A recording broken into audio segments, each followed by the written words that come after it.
Honorable members, Madam Speaker.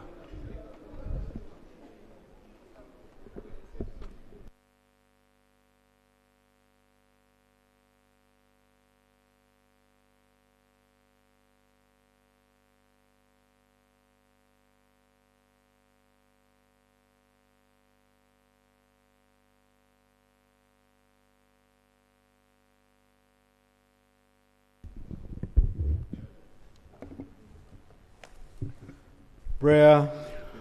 Almighty God, who in infinite wisdom of prudential goodness have appointed officers of leaders and parliaments for the welfare of society and just government of humanity, we beseech you to look upon your abundant servants whom you've been pleased to call the performance of such important trust in this land.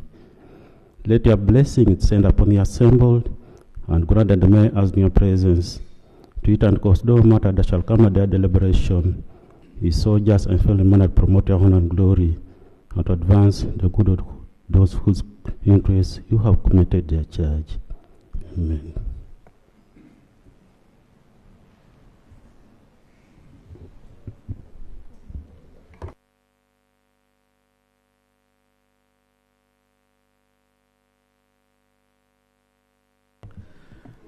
Item 2 on the order paper.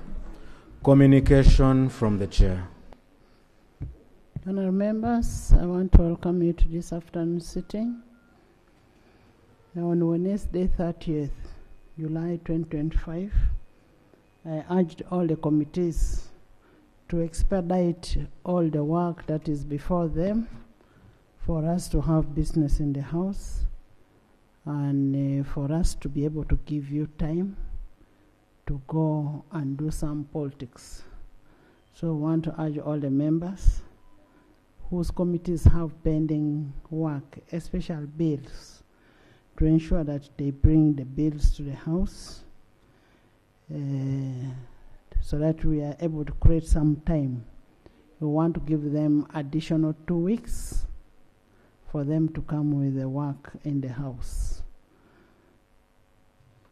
I want to thank all of you for coming. Have a fruitful deliberation. Item 3. Yes.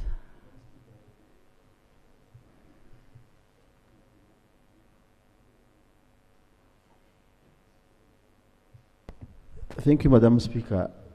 I had given a matter to the clerk for you to. I don't know that I'm allowed to raise it, and the minister is available, if permitted, Madam Speaker. What matter is that? It's a matter related to the cohorts, the first cohorts of diploma primary school teachers. If allowed, I can express it. No, we don't have it on the order paper. I sent to your office, Madam Speaker. But we'll have it on the order paper. It's a matter of national importance. Matter of national importance? We shall give you time at the Prime Minister's time. Prime Minister's time. Most obliged. Thank you. Item 3 on the order paper. Presentation of petition of the members of the Uganda Secondary School Arts Administrators Union. Honourable members, petitions are one of the avenues for citizen engagement in pursuit of legislative remedies. When our members out there have issues, they can bring them to the House in terms of petition. And for this case, the petition was brought, and I will now invite Honourable Byakatonda to come and present the petition as per Rule 31 of the Rules of Procedure. Honourable.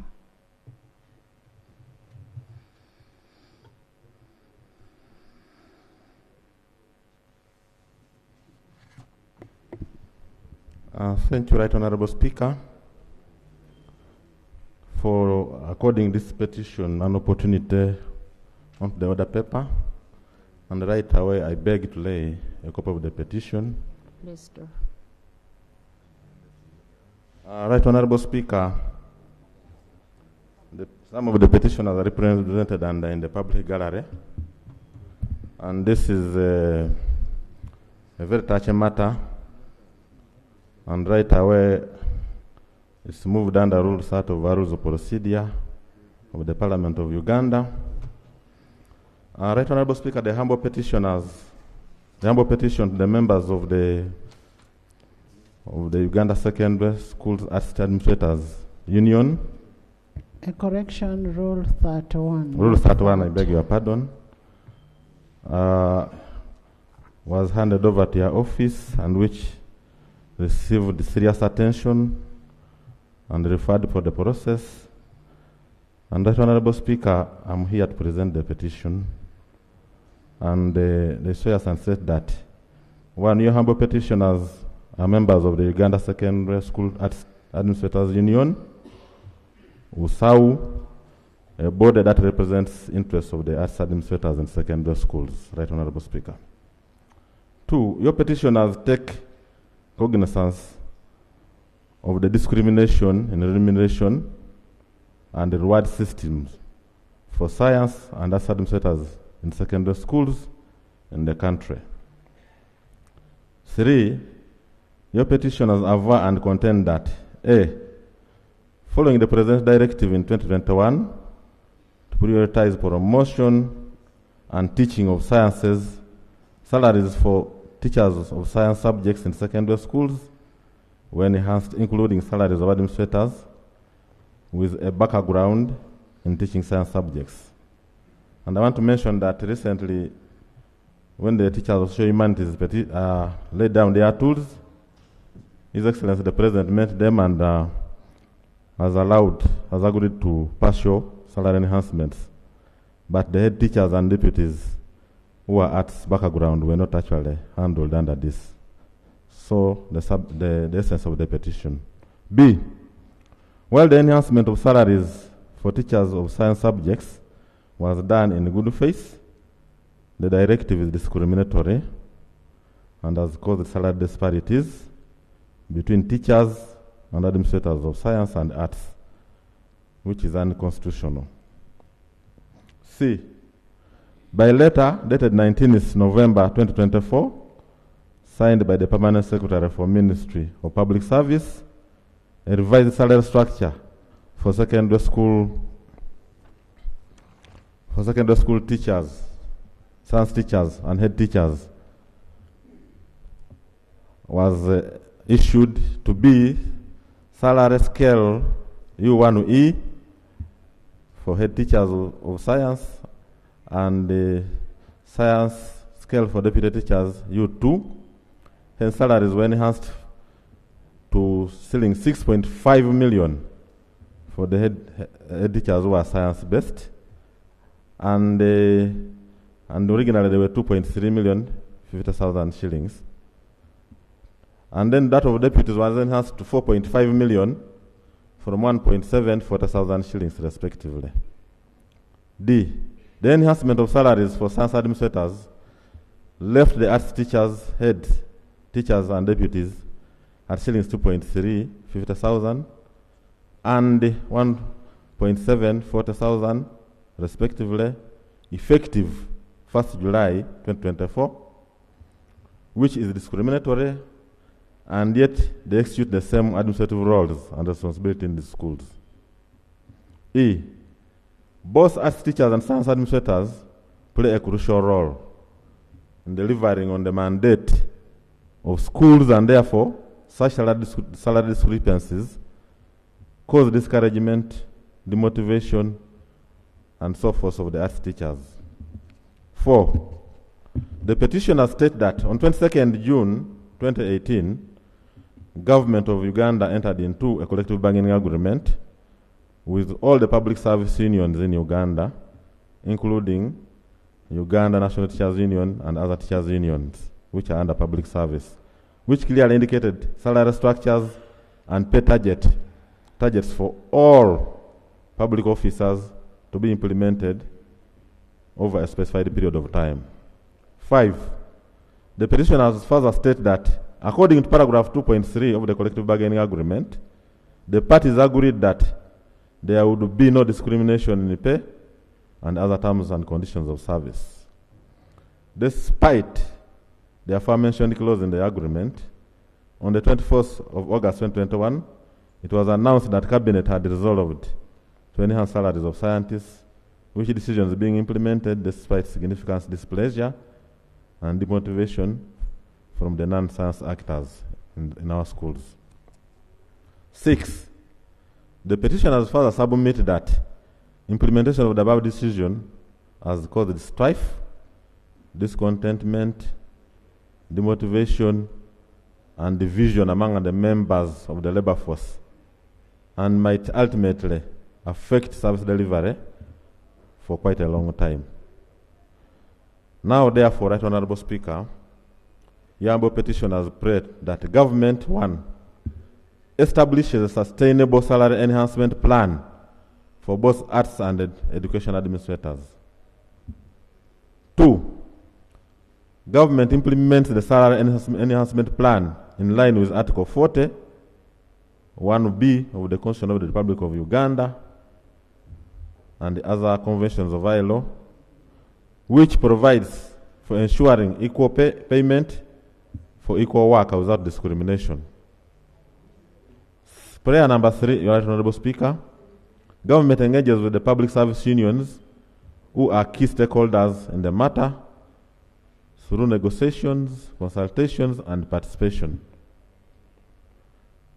Lastly, government enhances salary structure for arts teachers to match that of the science teachers and administrators, and put an end to the strife discontentment, and divisions among the members of the teaching labor force.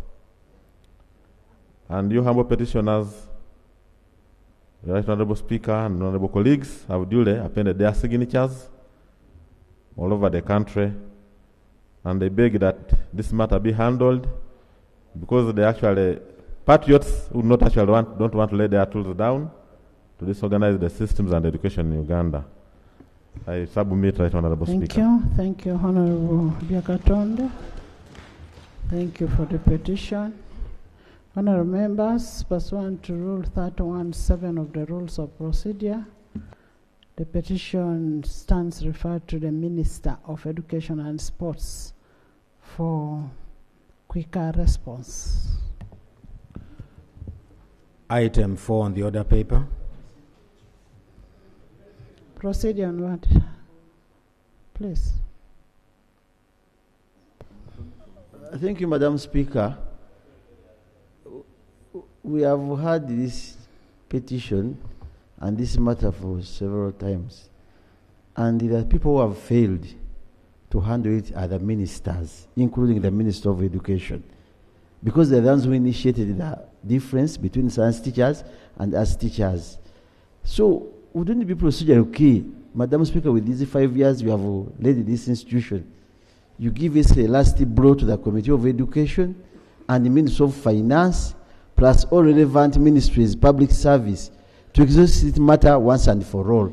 But the Minister of Education, who has spent 5 years without coming to Parliament, getting a petition here, I don't see it looks unprecedented. Teachers are not teaching, Madam Speaker.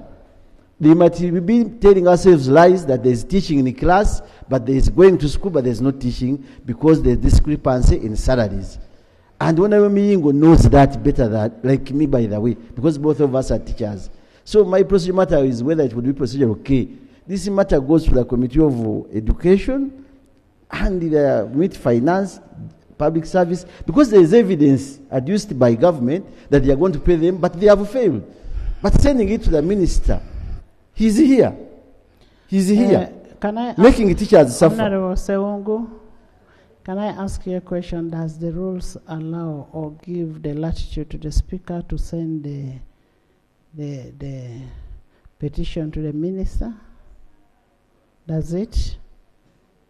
Madam Speaker, it does, but I went on a procedural matter seeking for saying, indulgence. I am saying because of the urgency of the matter and the action persons in this case are the respective ministers, will not allow the bureaucracy of going to the committee, because we need an action to be taken on this.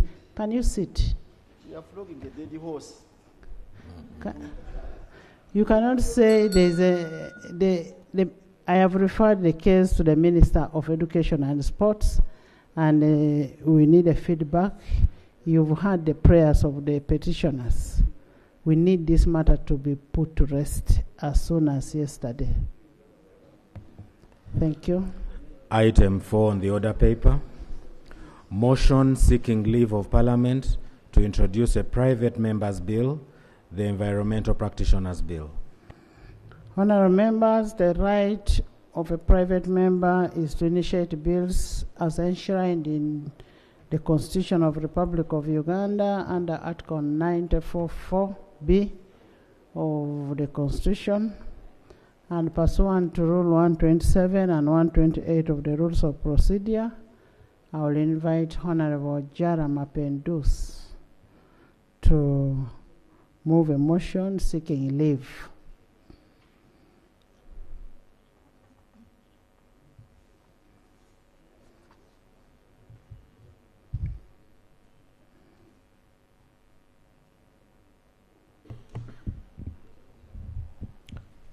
Right Honorable Speaker, thank you very much for the opportunity to move a motion seeking leave of Parliament to introduce a private member's bill entitled the Environmental Practitioners Bill. And Right Honorable Speaker, this motion is moved under Article 79 and 94 of the Constitution of the Republic of Uganda, 1995, and Rules 58, 127, and 128 of the Rules of Procedure of Parliament. Right Honorable Speaker, whereas Article 79 of the Constitution of the Republic of Uganda empowers Parliament to make laws on any matter for the peace, order, development, and good governance of Uganda, and whereas Article 94, 4B of the Constitution and Rules 121(1) of the Rules of Procedure permit a Member of Parliament to introduce a private member's bill, aware that Objective 20 of the Constitution empowers the state to ensure that all Ugandans enjoy rights and opportunities and access to education, health services, clean and safe water, work, decent shelter, adequate clothing, food security, and pension and retirement benefits.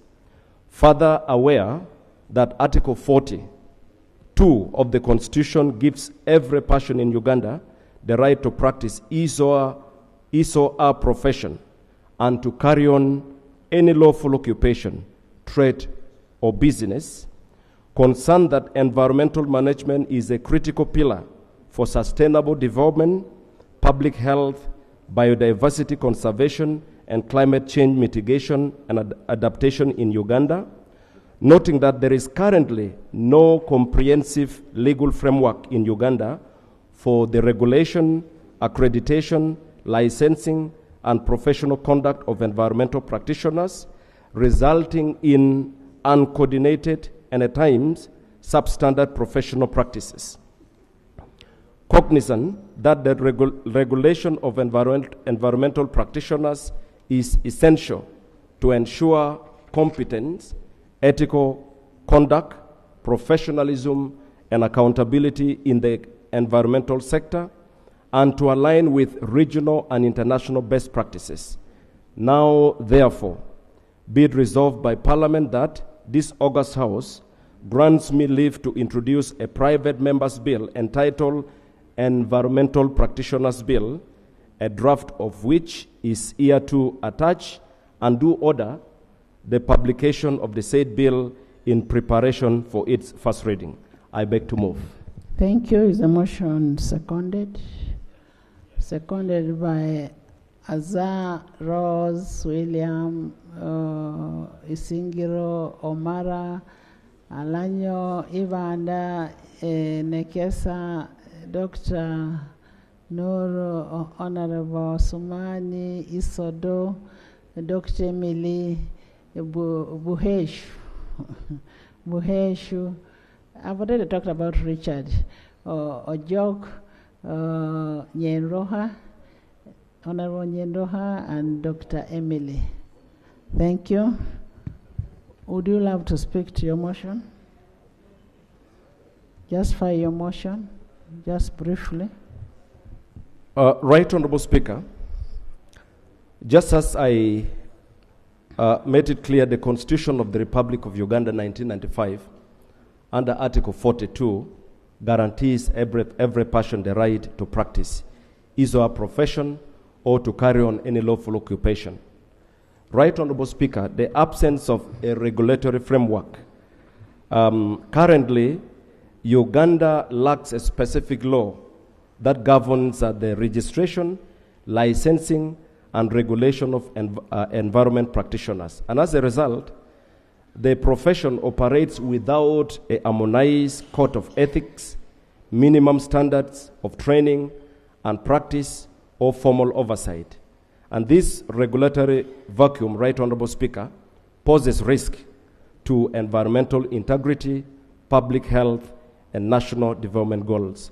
Right Honorable Speaker, in the interest of time, it is important for this House to note that in this country there are so many cases where there are abuses of the environment, where there are practices that compromise the environment, and it's as a matter of fact, most of these cases are very much linked to the fact that we do not have a clear professional body that helps to streamline some of these challenges and as well as regulating. It is therefore important, Right Honorable Speaker, that we have this bill that seeks to establish this professional body that will be charged with the responsibility of regulating, supervising, and any other related activities. Thank you, Right Honorable Speaker.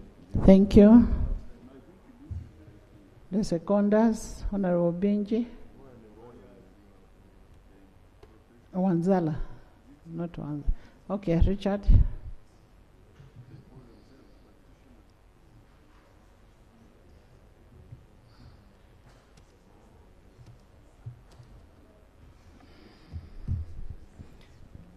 Thank you, Right Honorable Speaker. I raise to second the motion, paving the way for a private member to introduce a bill for the Environment Practitioners Bill. Madam Speaker, just as stated by the mover of the bill, the absence of a legal framework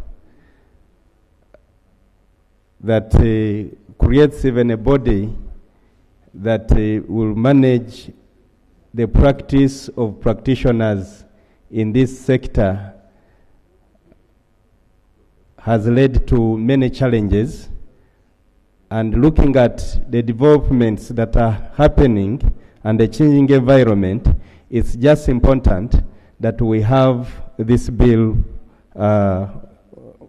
moved. Madam Speaker, this bill will pave a way for the modernizing of the outdated frameworks relating to the environment protection. The bill will also help to form a way of strengthening the enforcement mechanisms and accountability.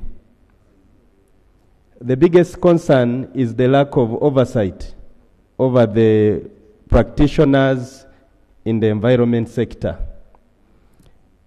Because of lack of oversight, we have sometimes fraudulent reports for assessments and audits that are produced, and in the end, we end up with the consequences for both communities and our environment.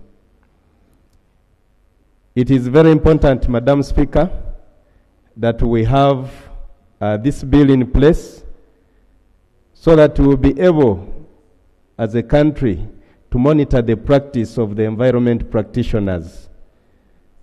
That this body, when established, will manage the licensing of the practitioners, even the delicensing in cases where they have mishandled their profession.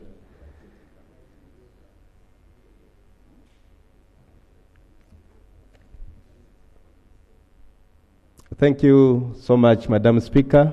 I beg to second. Thank you. Thank you, Honorable. Can I hear from government? Is a private member?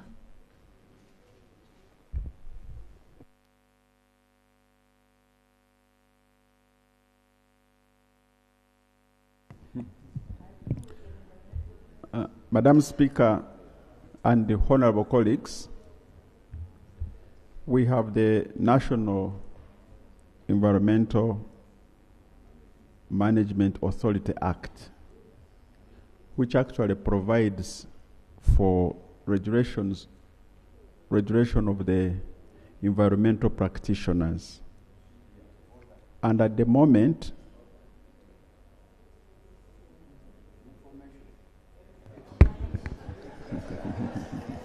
yes.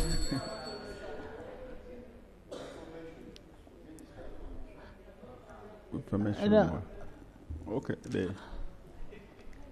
Honorable Speaker, the information I want to give the minister is that we don't have a law called the National Environment Management Authority Act. It is not there. What we have is called the National Environmental Act. So I wanted the record to be very clear. Thank you for receiving the information. And thank you so much for the friendly information. Yes. So we would propose, Madam Speaker, if the House accepts that the private member can consult with the minister so that we see whether we can move together and amend the act. Because I know, for example, there are efforts by government to look, by the Law Reform Center, to look at reforming some of these laws to fit into the emerging issues, like what he's saying. If it is permitted, Madam Speaker, we would propose that the private member can consult the Minister for Environment, and we come up with a law that will benefit the country in a better way. Will it cause any harm if you went and worked with the private member and make amendment? Because this is just the beginning. We are just giving a leave. The rest you can work together with the private member.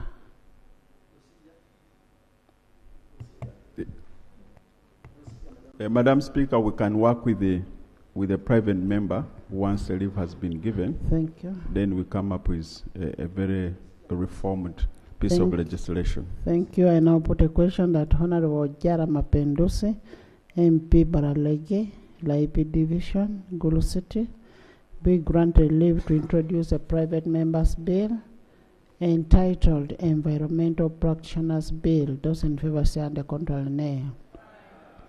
The ayes have it in furtherance to Article 94 4C of the Constitution of the Republic of Uganda and Rule 127 3 of the Rules of Procedure. The relevant departments of government should accord Honorable Mapinduzi all the required assistance. So please give him the assistance for us to come with the proper legislation. Thank you. Yes, Honorable. Madam Speaker, the social matter I'm raising is that I have seen the minister was trying to weaken the work over a backbencher internally. No, yes, let me be, I'm on a procedural matter, no minister. Government is not bringing bills here, and the backbenchers are bringing bills. The bill brought by Honorable Mapinduzi, I not support it during the motion time, but I've supported it at when the Speaker was asking us to give him leave to go.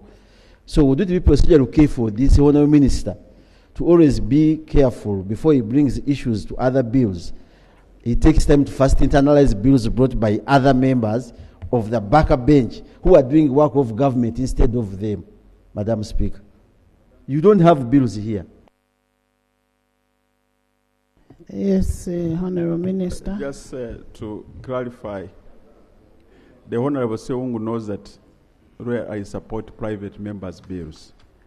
When I was at the backbench, I worked on 3 of them. So the right of the private member to move a bill is supported. But what we are talking about is that if a private member works with government, then we come up with a better legislation. That's the point I was making. So the private member, Honorable Seungu, should know that. So we are not discouraging private members' bills, but also want to be cautious so that we can make a piece of legislation that will help the country. Thank you. Honorable members, one thing you're sure that nobody will suffocate your role. Nobody. And it is your right to bring a private member's bill. So, and based on that, the relevant departments, relevant ministries will always work with the private member to bring proper legislation. Next item. Item 5 on the order paper. Thank you, Right Honorable Speaker. Sorry for the interjection, but I was still pondering over the petition which you relevantly referred to the ministry, the one of the teachers, arts and humanities. Madam Speaker, you were in compliance of Rule 31, Sub-Rule 7, but to qualify it further in Sub-Rule 9, Madam Speaker, given the urgency of the matter, and as we talk, Madam Speaker, most of these teachers have put down their tools, even the promises which were made by the ministry to construct them houses and also support their their children at school have not yet been effected or enforced. The rule sub-rule 9, Madam Speaker, would require that the minister shall report, the word is shall, it's mandatory, that the minister shall report back to the House within the duration of time stipulated by you. So I would request, I would implore your good office to give timelines so that the minister does not take donkey's years to report back to this House. Thank you. I will also refer you to Rule 231, reconsideration of the decision that has already been made. The decision has been made, and I am very, very aware that I must stipulate the time when I'm writing to the minister. I am aware of that. Thank you. Item 5 on the order paper, motion seeking leave of Parliament to introduce a private member's bill, the Khadi Courts Bill.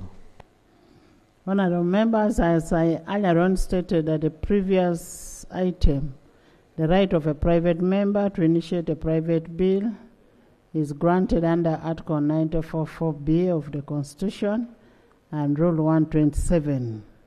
And pursuant to Rule 128 of the Rules of Procedure, I want to invite Honorable Suman Basalirwa, MP Bugiri Municipality, to move the private members' bill.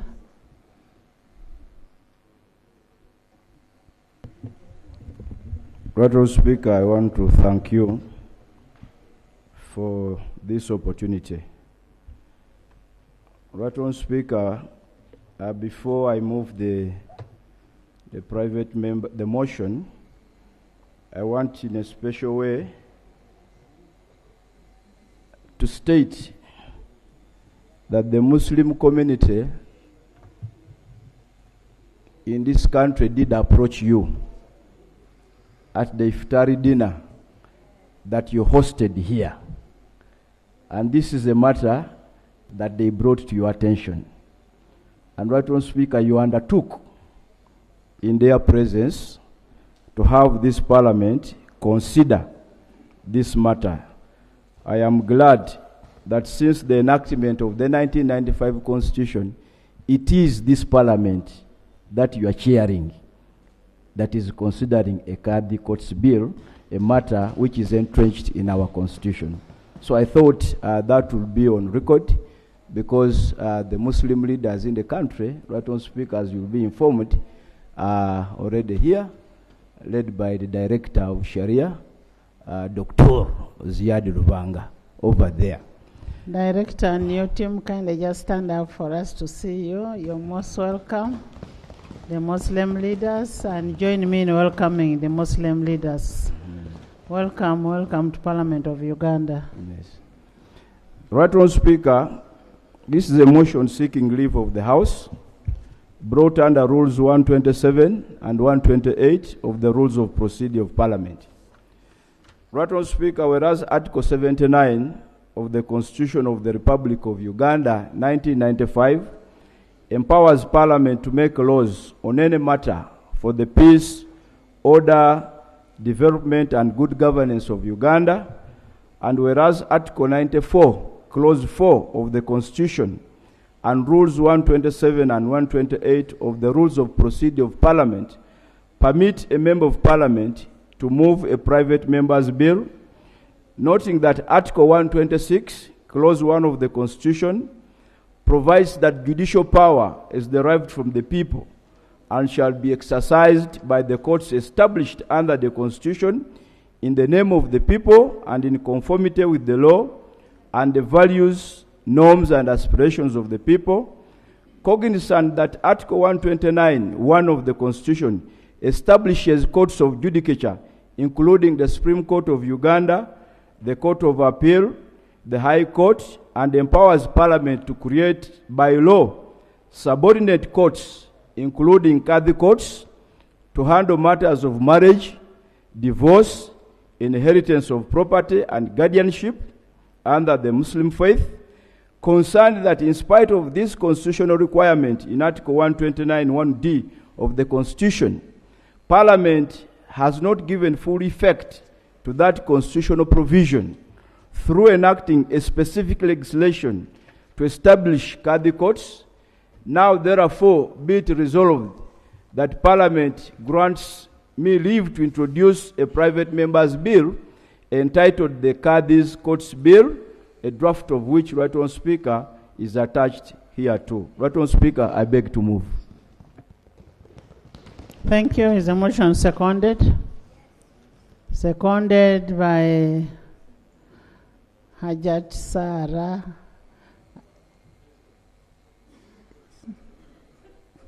Sarah Netelisa, Nyendoha, Emily Ojok, Opendi, West Nile, Tom Bright, Ibanda, Karim, Ojara, Biakatonda, Isodo, Aisha, Alan, Brenda, Anifa, even Lucy, Amero, leader of opposition, Musomesa Mukatuliki, and then honorable from Chadondo, and president of UPC, and Hajat there. Speak to your motion.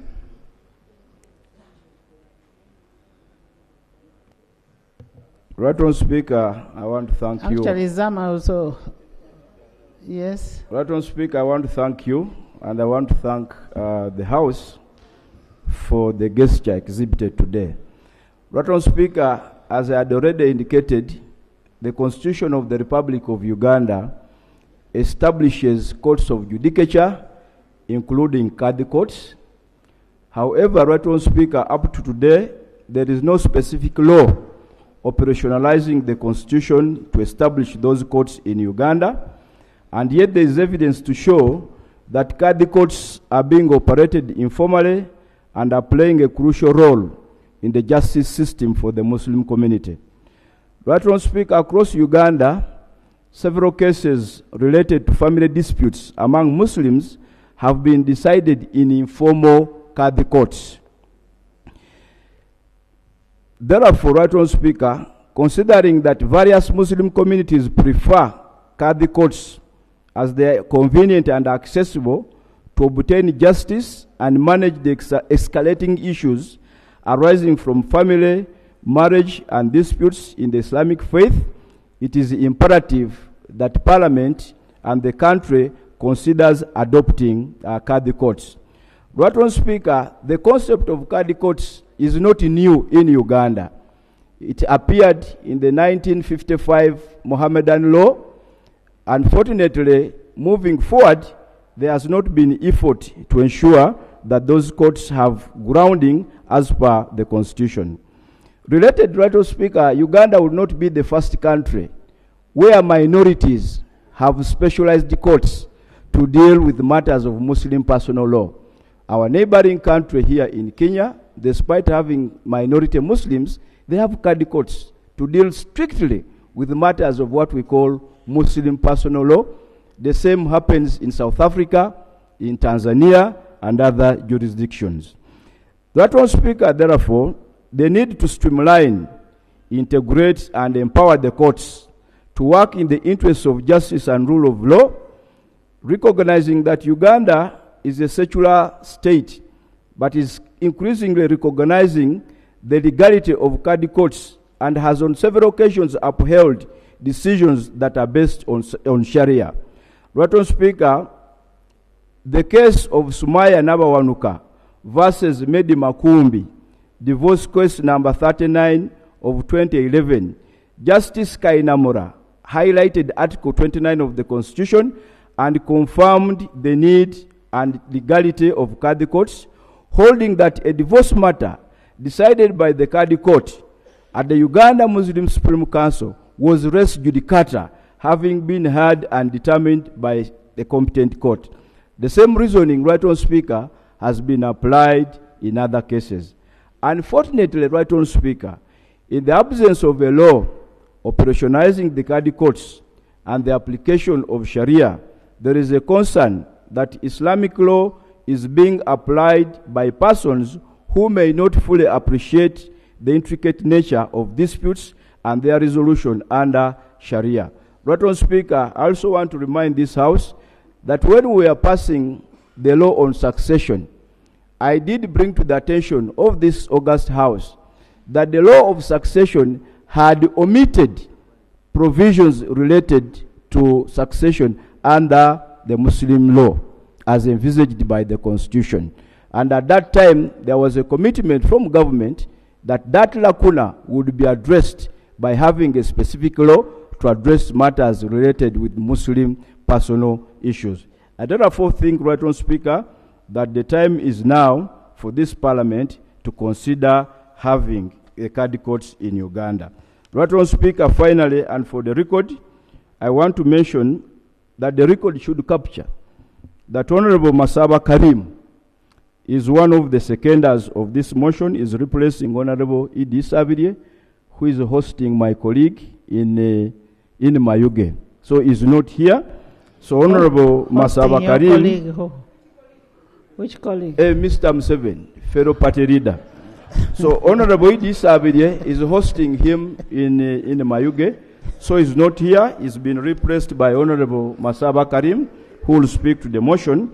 And also for the record, Right Honourable Speaker, this motion is being seconded by the Honourable Sewungu Gonzaga Omukatoliki, for the record. I thank you, Right Honourable Speaker. Thank you. Thank you so much. In the public gallery this afternoon, we have a delegation of members of Uganda Muslim Supreme Council and Uganda Muslim Lawyers Association, led by Dr. Ziad Swaleh and Mrs. Raj Katatasi Mukasa. You're most welcome. Thank you so much for coming, and they are here to join us in receiving the private members' motion. Yes, Mukatoliki. Thank you, Madam Speaker. Madam Speaker, I'm also happy I have one of my sheikh from Karungu. He's just there. If allowed, he can even stand up if permitted, Madam Speaker. At least that one is mine as well. Madam Speaker, I'm seconding this motion. Yeah, it's mine. It's my share, plus others. Madam Speaker, I'm seconding this motion because I've done some bit of law, and on several occasions I've been meeting the Mulangira Kasim Nachibinga of Chiburi. He has given us a number of issues why these Khadi courts are required. The Islamic faith is different from my faith. The procedures of management of their affairs during marriage are quite very different. And this law is very precedented at this particular moment that we should process it, and we have their rights endeavored and managed through the laws that govern them. At one time, we were talking about a marriage and divorce bill, and the Muslims, I accompanied them on the streets of Kampala. Women were saying you cannot have this marriage and divorce bill encompass Muslims because the methods and the rules governing us are different. So I'm supporting this motion, and I want to thank Honorable Sarirwa by having allowed me to be among those seconding the motion, because my family has both Catholics and the Muslims involved. Thank you. Thank you, Madam Speaker. Thank you, Honorable Aisha. Thank you so much. Thank you so much, Right Honourable Speaker. Thank you so much. For the record, Right Honourable Speaker, I want to thank you for being so supportive of the Muslim faith. Because here in house also, you helped us to recognize the veil.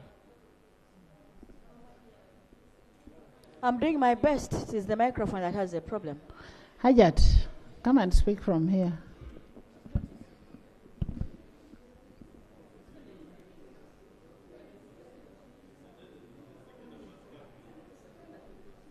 What of the second?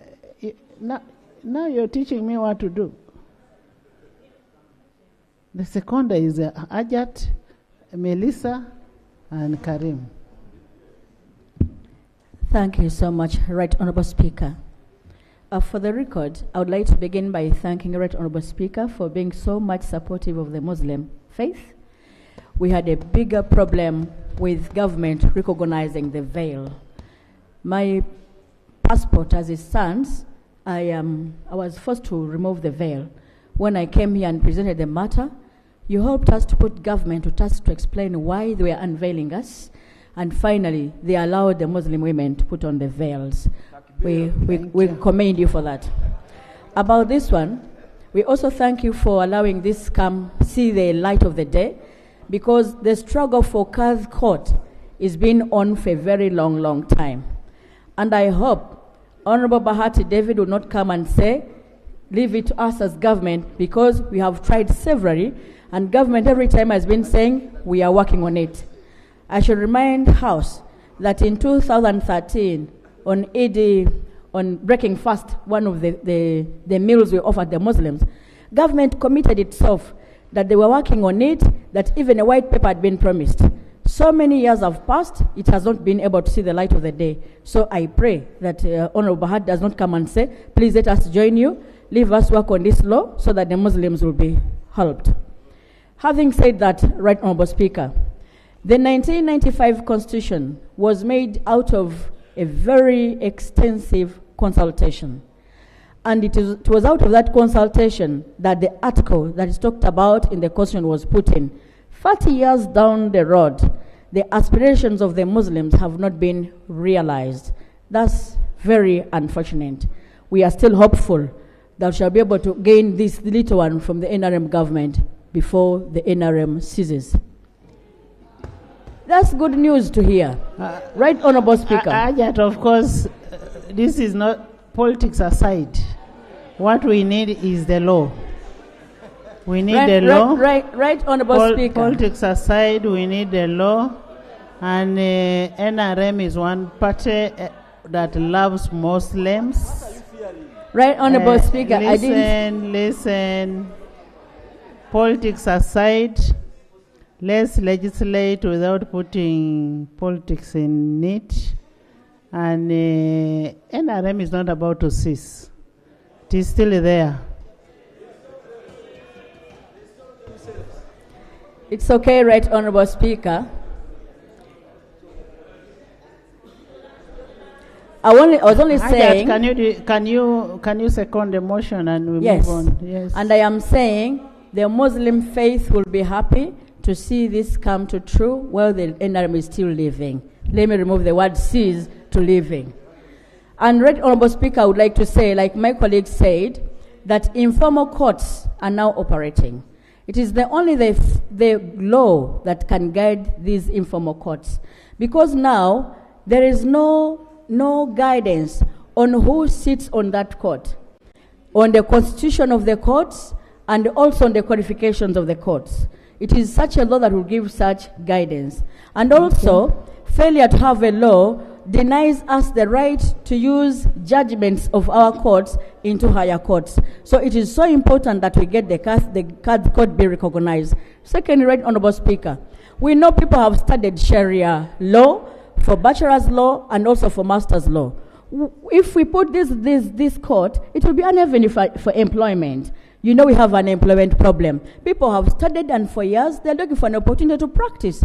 When we put the Khadi court, we shall give them the opportunity to practice. Finally, it will also save us the burden of having people every time trying to add up things that do not add together. When we put Khadi courts that recognize the Islamic doctrines, then this other law will recognize the other doctrines. We shall be happy to have the marriage and divorce law. It has failed to be made because every time it comes, the Muslims demonstrate. There are people who will. When we make wills as Muslims, we say, I want my things to be managed in accordance to Sharia. But there's no recognition of the Sharia in the law as it appears now. So I stand to second the bill, and I will be happy to be given the opportunity to work on the bill that will help the Muslim faith. Thank you, you. Hajat Melissa.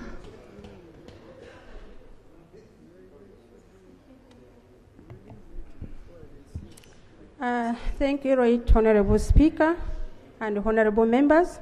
I rise to second the motion moved under Rule 60 of the Rules of Procedure of the Parliament of Uganda, seeking leave of Parliament to introduce a private member's bill entitled Cards Court Bill 2025. I wish to justify my secondment on the following grounds. 1, constitutional recognition of religious rights and pluralism. Article 29(1)(c) of the Constitution of the Republic of Uganda guarantees every person freedom of religion, including the right to manifest, observe, and practice one's religion or belief through community institutions. Additionally, Article 129(1)(d) of the Constitution expressly provides for Cards Code, stating, the judicial power of Uganda shall be exercised by the courts of judicature, which shall consist of such a courts as Parliament may, by law, prescribe, including Cards Courts for marriage, divorce, inheritance of property, and guardianship, as may be prescribed by Parliament. This provision establishes a constitutional mandate upon Parliament to operationalize the Cards Courts through legislation. To date, no substantive act of Parliament has been enacted to comprehensively give effect to this article. This bill seeks to close that long-standing legislative gap. Secondly, addressing legal and social gaps in Islamic family law. Right Honorable Speaker, Uganda has a significant Muslim population who continue to resolve matters of marriage, divorce, succession, and custody under customary and religious practices without a clear statutory framework.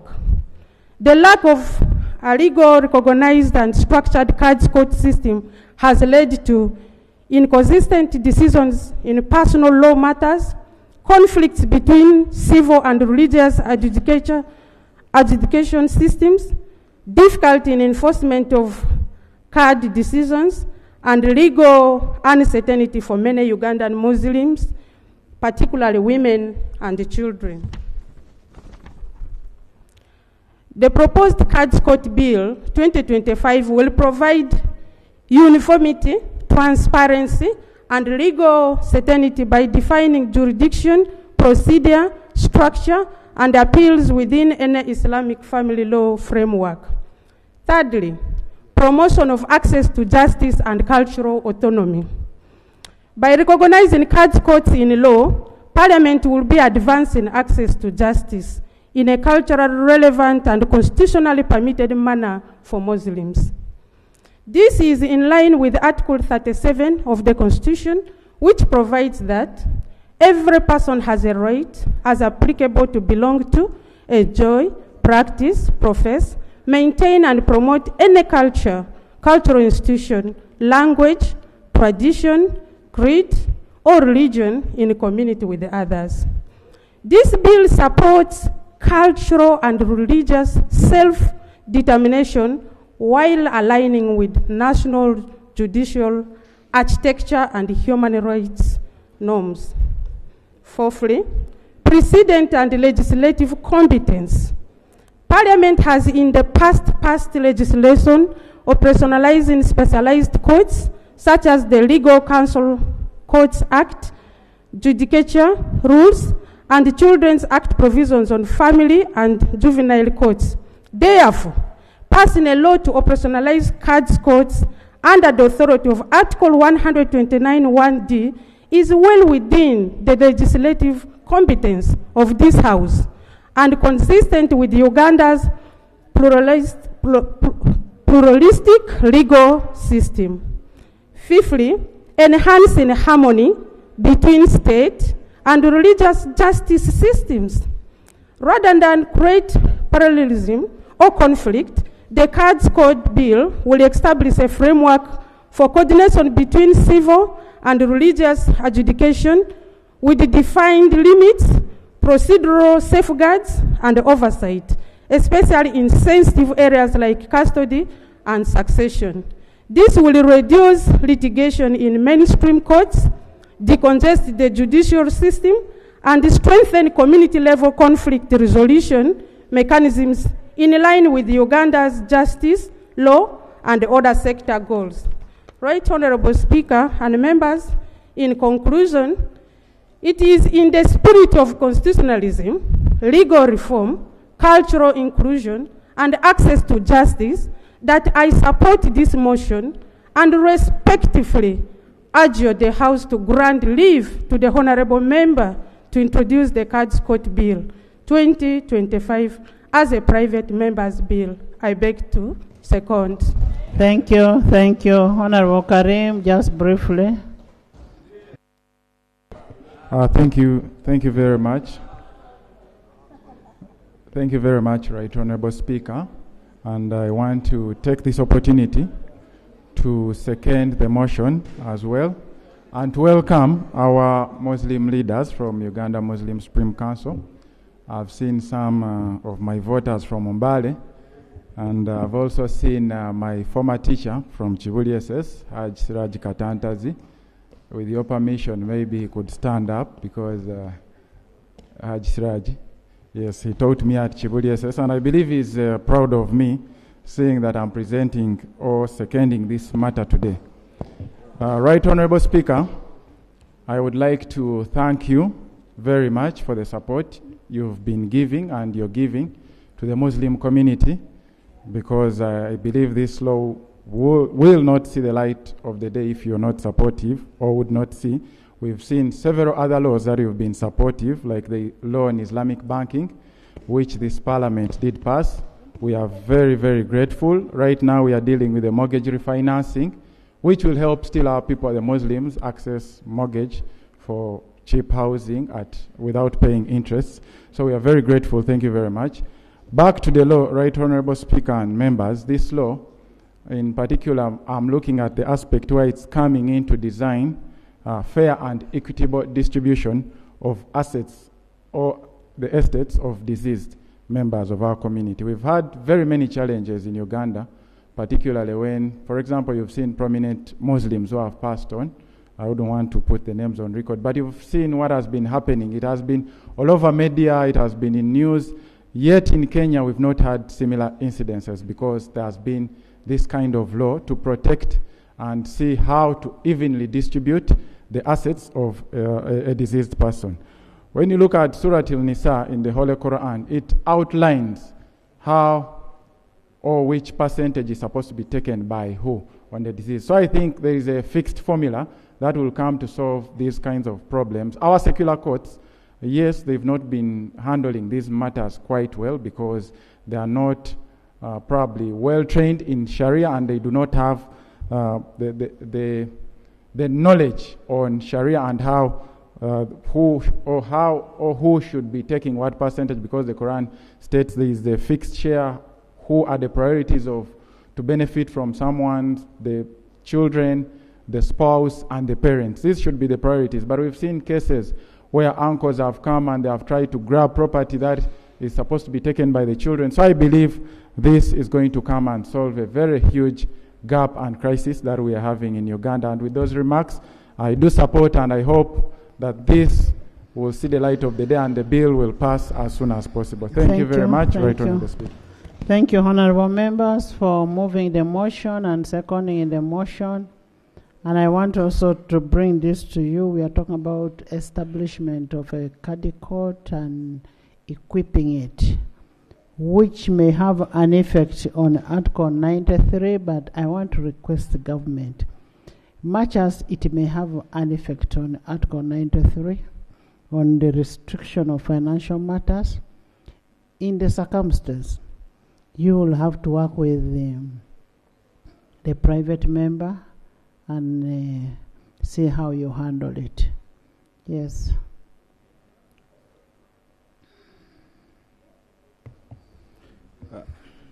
Thank you, Madam Speaker, and thank you, the President of JEMA, for moving this motion. As you have said, this question dates back to 2000 and has been establishing of the card courts in Uganda. It's a very important, at the same time, sensitive to some sections of our society. And we pray that as you move forward, you really allow time to consult with government. The Speaker has spoken, and as a lawyer, you know the implications of financial issues. So it needs to be, we need to work with government. We need to consult comprehensively. Madam Speaker, when I was at the Ministry of Finance, we amended the Financial Institutions Act where we allowed Muslim financing. And at one stage, I was at the All Saints Church with my colleagues who were forced to come in front to be prayed for because we had passed that issue of Islamic financing. And they thought that we were sleeping when we were passing it in Parliament. So I hope that this law will be able really to get out some of these misconceptions, to explain to the public so that it is accepted by everybody. But as you have said, Madam Speaker, by all means, there's no way you are going to establish a court, equip it, without financial implications. So we pray that as we move forward, Honorable Basaliwa, you accept that government actually can take over this bill and bring it to the House so that it doesn't have any constitutional challenges moving forward. I thank you. Thank you. So government can take over after we've granted leave. Honorable Minister, government can take over after we have granted leave to the private member. Microphone is on.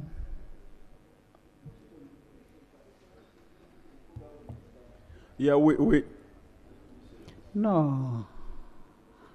We already have some efforts, and the Attorney General and the Minister for Justice and Constitutional Affairs has already been working on this effort, and we commit that once the leave has been granted to the private member, we are available and ready as government to take over this process. Okay.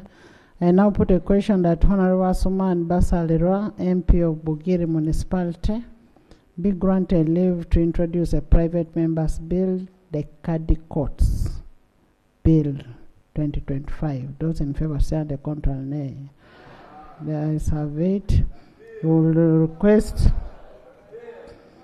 in furtherance to Article 94 4C of the Constitution of the Republic of Uganda and Rule 127.3 of the Rules of Procedure, the relevant departments will be required to give relevant assistance to the private member, and it should work with the government to ensure that the success of this bill is seen.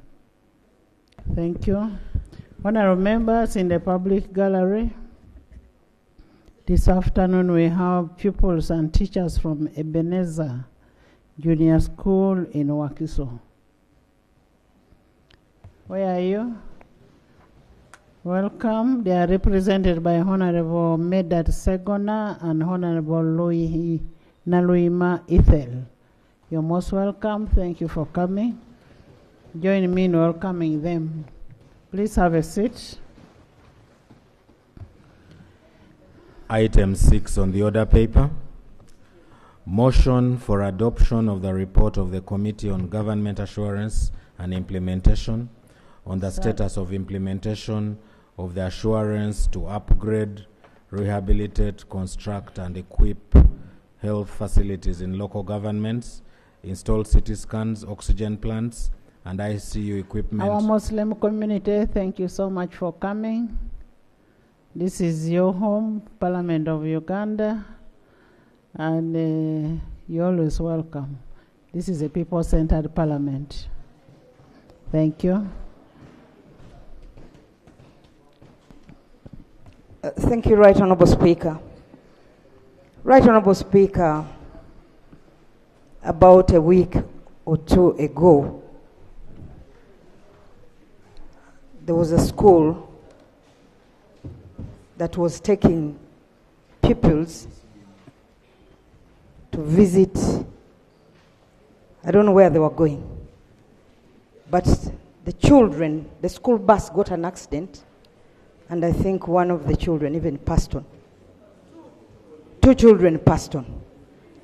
The Ministry of Education and Sports, just before we broke off for recess, issued guidelines stopping schools from taking children, especially traveling long distances, for these visits. The Minister of Education is here. I am still seeing, I'm not talking about these ones, they are from within, but I'm still seeing children being brought from distant places to Kampala to visit despite the guidance from the Ministry of Education. Can the Ministry of Education, because this is also now, it looks like an income generating activity for schools, Right Honorable Speaker. So can we hear from the Ministry of Education? Can the Minister brief us on these guidelines so that we guide our people back home? Because these guidelines were issued, children are being tortured, asked for money to pay, to travel, to visit different places, and if a child does not pay, this child is actually tortured in the school. So since the Minister was here, Right Honorable Speaker, would it not be procedure right for us to be updated on these school visits and the charging, because it's another activity away from the exorbitant high school fees. Children now have to pay for this. And even the other one, Right Honorable Speaker, that you know, where children have to buy expensive dresses. I don't know, what do they call it? Prom. Even the prom, Right Honorable Speaker. I was put under pressure, spending millions of shillings.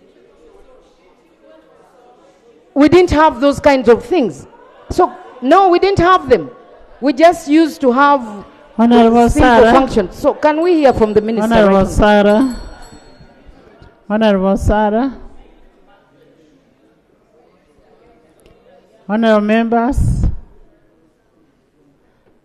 as I mentioned before, those items will come at the Prime Minister's time. We are moving very smoothly with the order paper. So after this other statement, then we'll go to the Prime Minister's time and we'll require all those answers. Honorable Bedi, the item on the order paper has been pending, and as you are aware, the National Development Plan 4 makes priority to strengthening the health center as a key component of human capital development and overall development. One of the strategies in the functional decentralization of healthcare services is what is being talked today. The Standing Committee on Government Assurance and Implementation has inquired onto this matter and is ready to report. Could you kindly give us a summary of your report?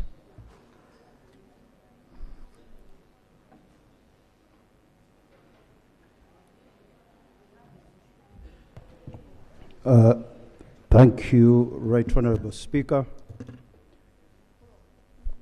Right Honorable Speaker, I beg to lay a report of the Committee on Government Assurance and Implementation on the status of implementation of the assurance to upgrade, rehabilitate, construct, and equip health centers in local governments, install CT scans,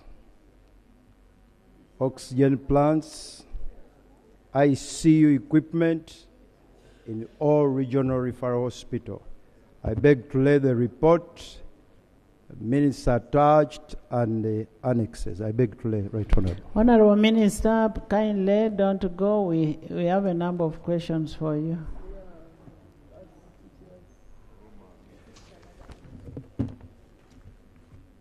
Right Honorable Speaker, I beg to present a report of the government assurance and implementation on the status of implementation of the assurance to upgrade, rehabilitate, construct, and equip health centers in local governments, install CT scans, oxygen plants, ICU equipment in all regional government hospitals. Right Honorable Speaker, the committee looked at these following areas. The committee focused on the upgrade of health centers 2 to health centers 3.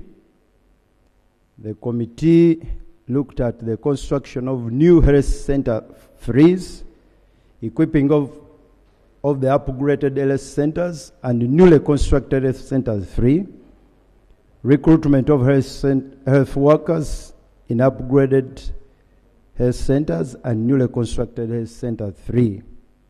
We looked at the installation of CT scans, oxygen plants, ICU bed equipment in all regional referral hospitals, distribution of oxygen cylinders to all health centers 4, rehabilitation of Busowe General Hospital, construction of a new Soloti Referral Hospital, and lastly, a reconstruction of Chilembe Mines Hospital.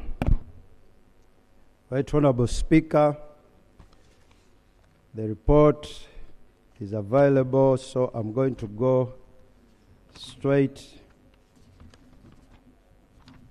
to our findings, observation, and recommendations. On the upgrade of health centers 2 to 3 and construction of the new health center 3. In 2019, Parliament approved a loan request of funds amounting to 200 billion under the U-Gift program to upgrade 124 health centers 2 to 3 in sub-counties without government-owned health centers 3, to implement government policy and pledge of establishing at least health center 3 per sub-county across the country. In 2001, Parliament approved an additional external borrowing of shillings 352.2 billion under the U-Gift 2 program to cater for, among others, construct and equipping 62 new health centers 3. However, the committee found out that only 2 health centers 2 out of 124, that is Kaina Health Center 2 and Kafujo Health Center 2, both in Ntungamo, have been fully upgraded to health centers 3 by the time the committee did the oversight. Works to upgrade 41 health centers 2 were ongoing, with the majority of the project at less than 50% progress. The details are attached in Annex 2. Upgrade of the remaining 81 health centers 2 had not started. The committee established that out of the 62 health centers 3 earmarked for new construction under the U-Gift 2 program, only 3, Kasanga Health Center 3, Kakindo Health Center 3 in Kakumiro, and Kikoma Health Center 3 in Chankwanzi, had been completed. Construction of 28 health centers 3 was still ongoing, while works for 31 health centers 3 had not yet started. See details in Annex 3. The committee further established that the progress on implementation of various construction projects of new health centers 3 and upgrade of health centers 2 to 3 were largely characterized by defective works, prolonged delays in completion of contractors, including UPDF Brigade, due to lack of supervision by local government leadership. All project-related decisions, including contract award and the procurement of equipment, were managed by the central government. Non-compliance with standard projects design. The committee discovered there was absence of essential documentation regarding contracts and BOQs. The committee discovered that delays in release of funds by the Minister of Finance, all of which affected effective execution of the projects. There was double payments to some of the contractors by the Minister of Health, arising from change of policy to award contracts, particularly to the UPDF Indian Brigade. A case in point is shillings 400 million for completion of Obey Health Center 4 in Lila City, maternity ward, and theatre that was channeled directly to the Minister of Defense by the Minister of Health, were aware of another running contract with BP Enterprise and Construction Company Limited. See a letter attached in the Annex 4. Other specific examples of such construction and upgrade projects include Kachulu Health Center 3 in Butebo, Rushere Health Center 3, Luhere Health Center 3 in Imbalala District, Chichwamba Health Center 2 in Imbalala City, Chavakuza Health Center 2 in Masaka City, and Cabo Health Center 2 and Gayaza Health Center 2, Mubende. The committee observed that whereas Parliament approved shillings 552.6 billion to address the infrastructure gaps in local government countrywide, a significant number of sub-counties and town councils across the country still don't have health centers free. No work had been done on the 81 out of 124 health centers too, earmarked to upgrade to health center free. Similarly, 31 out of 62 planned new construction of health centers free in sub-counties without any government health centers free had not even started. The committee observed that the upgrade of health centers 2 and the newly constructed health centers 3 were not fully functional, largely due to inadequate staffing. There was adverse mismanagement of contracts by the Minister of Health that involved re-awarding of already running contracts to UPDF Indian Brigade in a total violation of PPDA Act. There was a likelihood of fraud in the management and implementation of various U-Gift projects across the country. Government had not yet fulfilled its pledge of establishing health centers free in every sub-county across the country.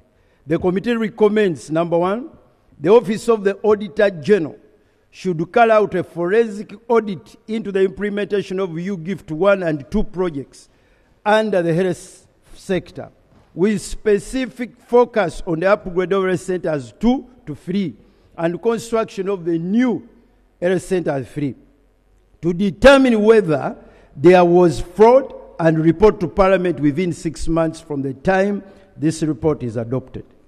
The committee recommends that the Minister of Health should develop a clear roadmap on how government intends to address the current infrastructure gaps of health centers 3 at the sub-county and town council levels across the country, and report to Parliament within 3 months from the time this report is adopted. The committee recommends that government should ensure that the presidential directives are implemented within the confines of the law. Right Honorable Speaker, we consider the equipping of upgraded health centers 2 and newly constructed health centers 3. The committee found out that the Minister of Health procured and delivered medical equipment to the district local governments across the country by installation in the health centers earmarked for upgrade or construction.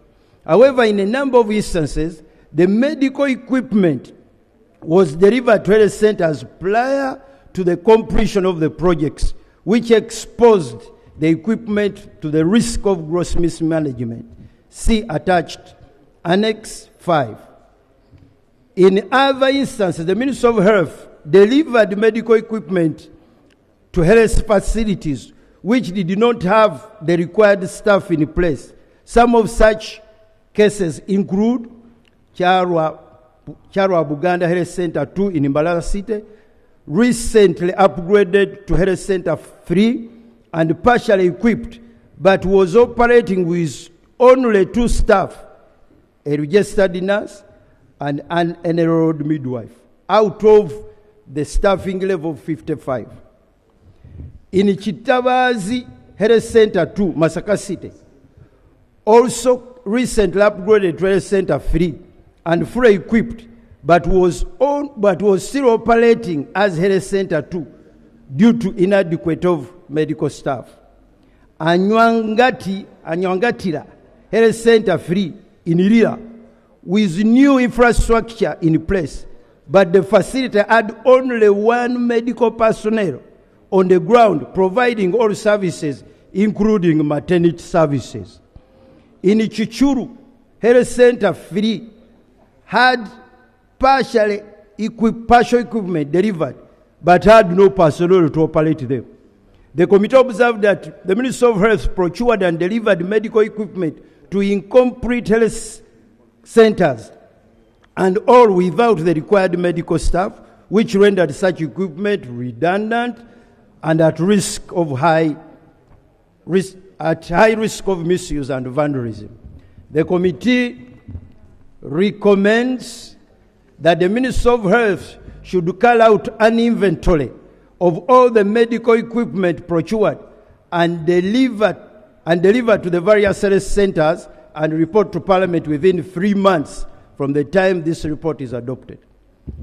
Right Honourable Speaker, we also looked at the installation of the CT scans, oxygen plants, ICU bed equipment.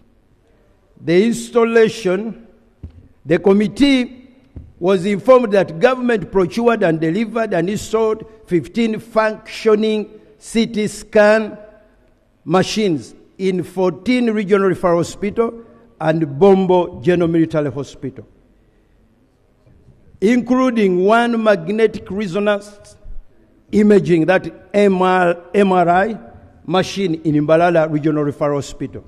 See Annex 6. The committee found out that CT scan services were only accessible to patients at a user fee ranging from shillings 120 to 250, depending on the type of imaging or investigation. The charges also varied across regional referral hospitals. For example, at Jinja Regional Referral Hospital, among others, patients pay a fee ranging from 120 to 150, depending on the test done. At Mubende Regional Referral Hospital, a standard fee of 150 was set across all tests, while in Mbalala Regional Referral Hospital, 180 was charged for non-contrast procedure and 250 for contrast procedure. The committee established that in some cases, hospitals gave waivers to selected patients after thorough scrutiny and under exceptional circumstances. The committee was also informed that the charges for CT scan services were a result of the guidelines on the user's fees provided by the Ministry of Health after taking into consideration the input and maintenance costs of the equipment. See Annex 7. The committee further found out that in some regional referral hospitals, the infrastructure housing newly installed CT scan machines was not available and lacked trained medical personnel to operate the machines. This compromised the functionality of the equipment and the safety of the patients, as well as the personnel operating the equipment. One such case was in Fort Portal Regional Referral Hospital. The equipment was installed in an improvised room. There was lack of specialized medical personnel to operate it and had already been broken down by the time we visited. The committee observed that in some regional referral hospital, the infrastructure housing the newly installed CT scan machines were not appropriate. This exposed the equipment to gross risk of damage. There was variation in the fees charged to access CT scan services, as already mentioned.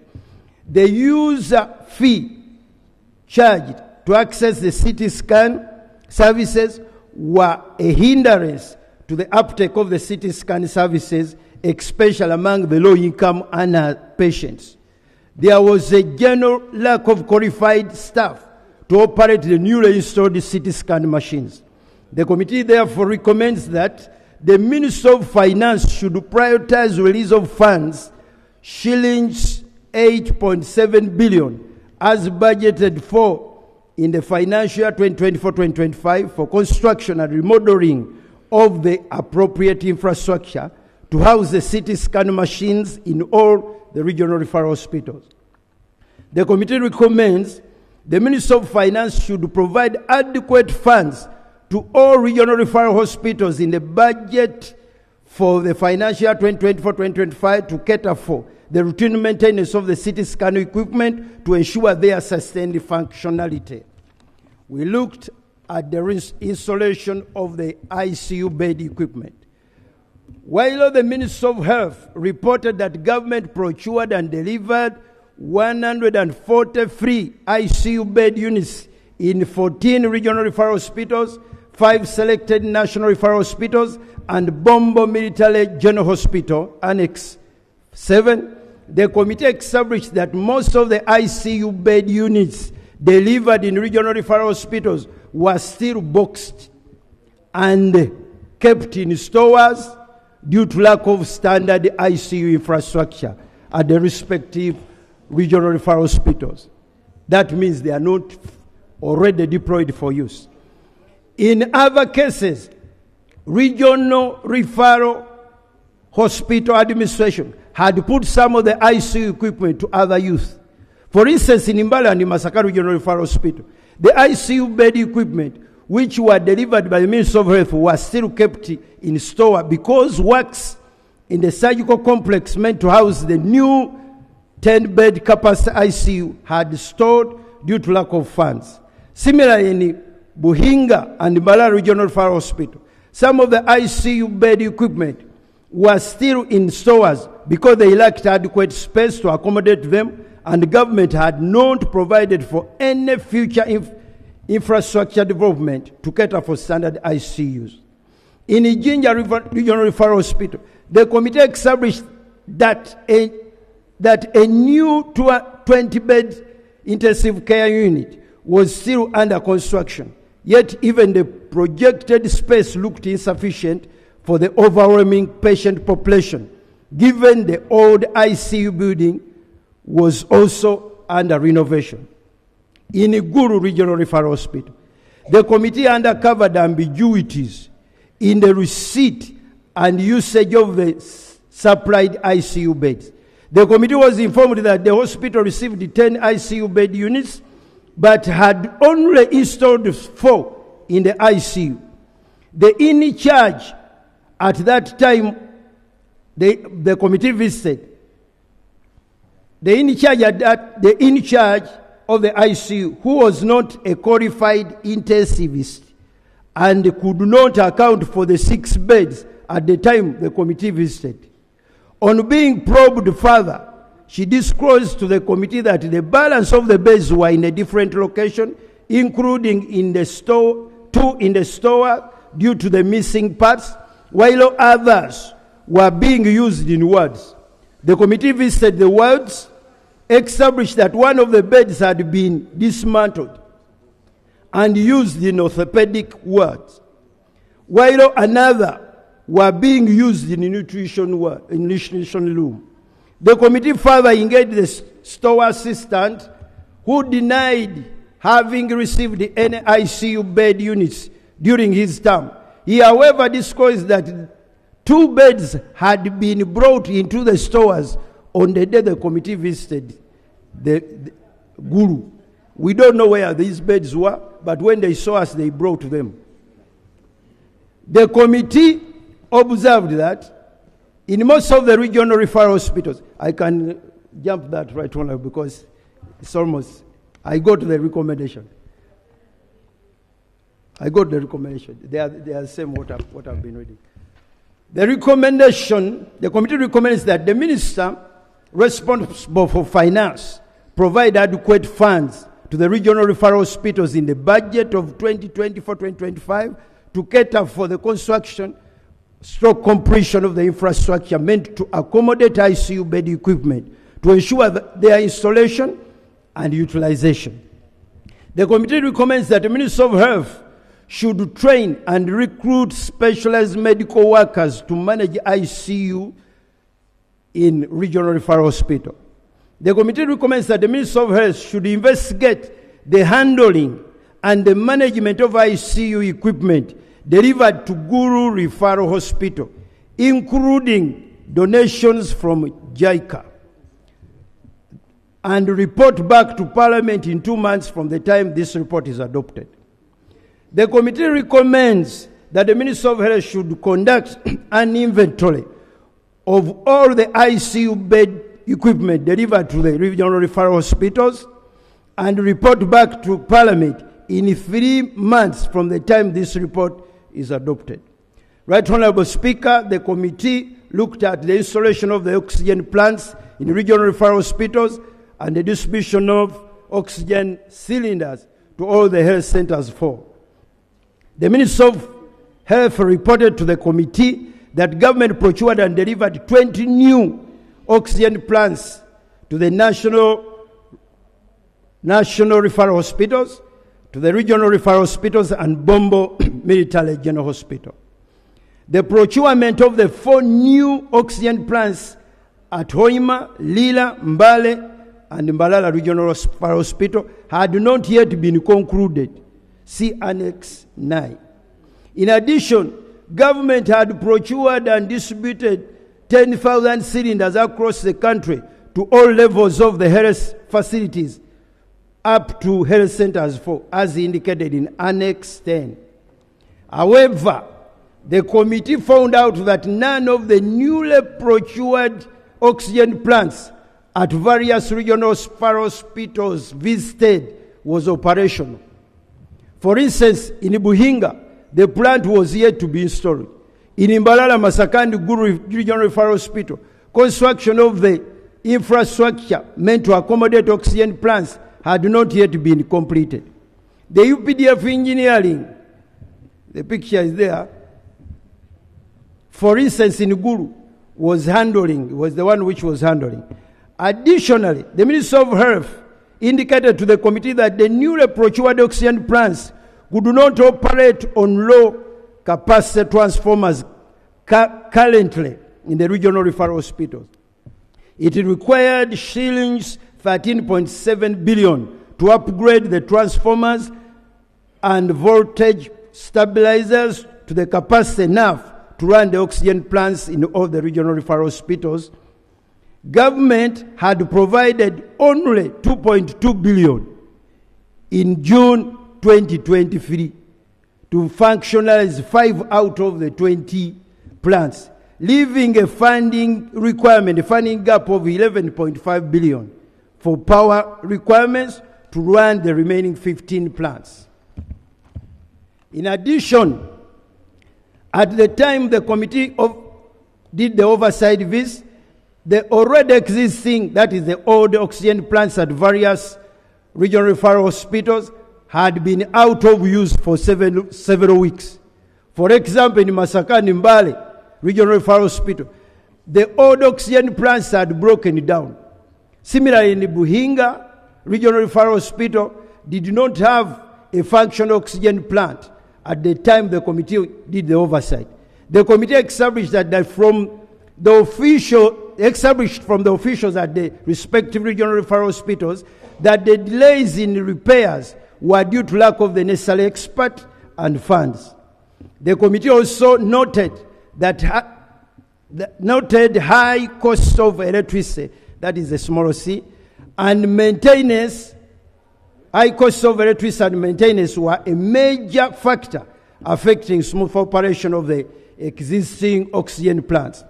For instance, at Masaka Regional Referral Hospital, the existing oxygen plant were reported to consume an average of shillings 20 million per month a cost way above what the hospital budget can accommodate. The absence of functional facility-based oxygen plants had forced regional referral hospitals to resort to seeking oxygen supplies from external sources. In Masaka Regional Referral Hospital, administration had opted to procure oxygen from roofings in Inamavi.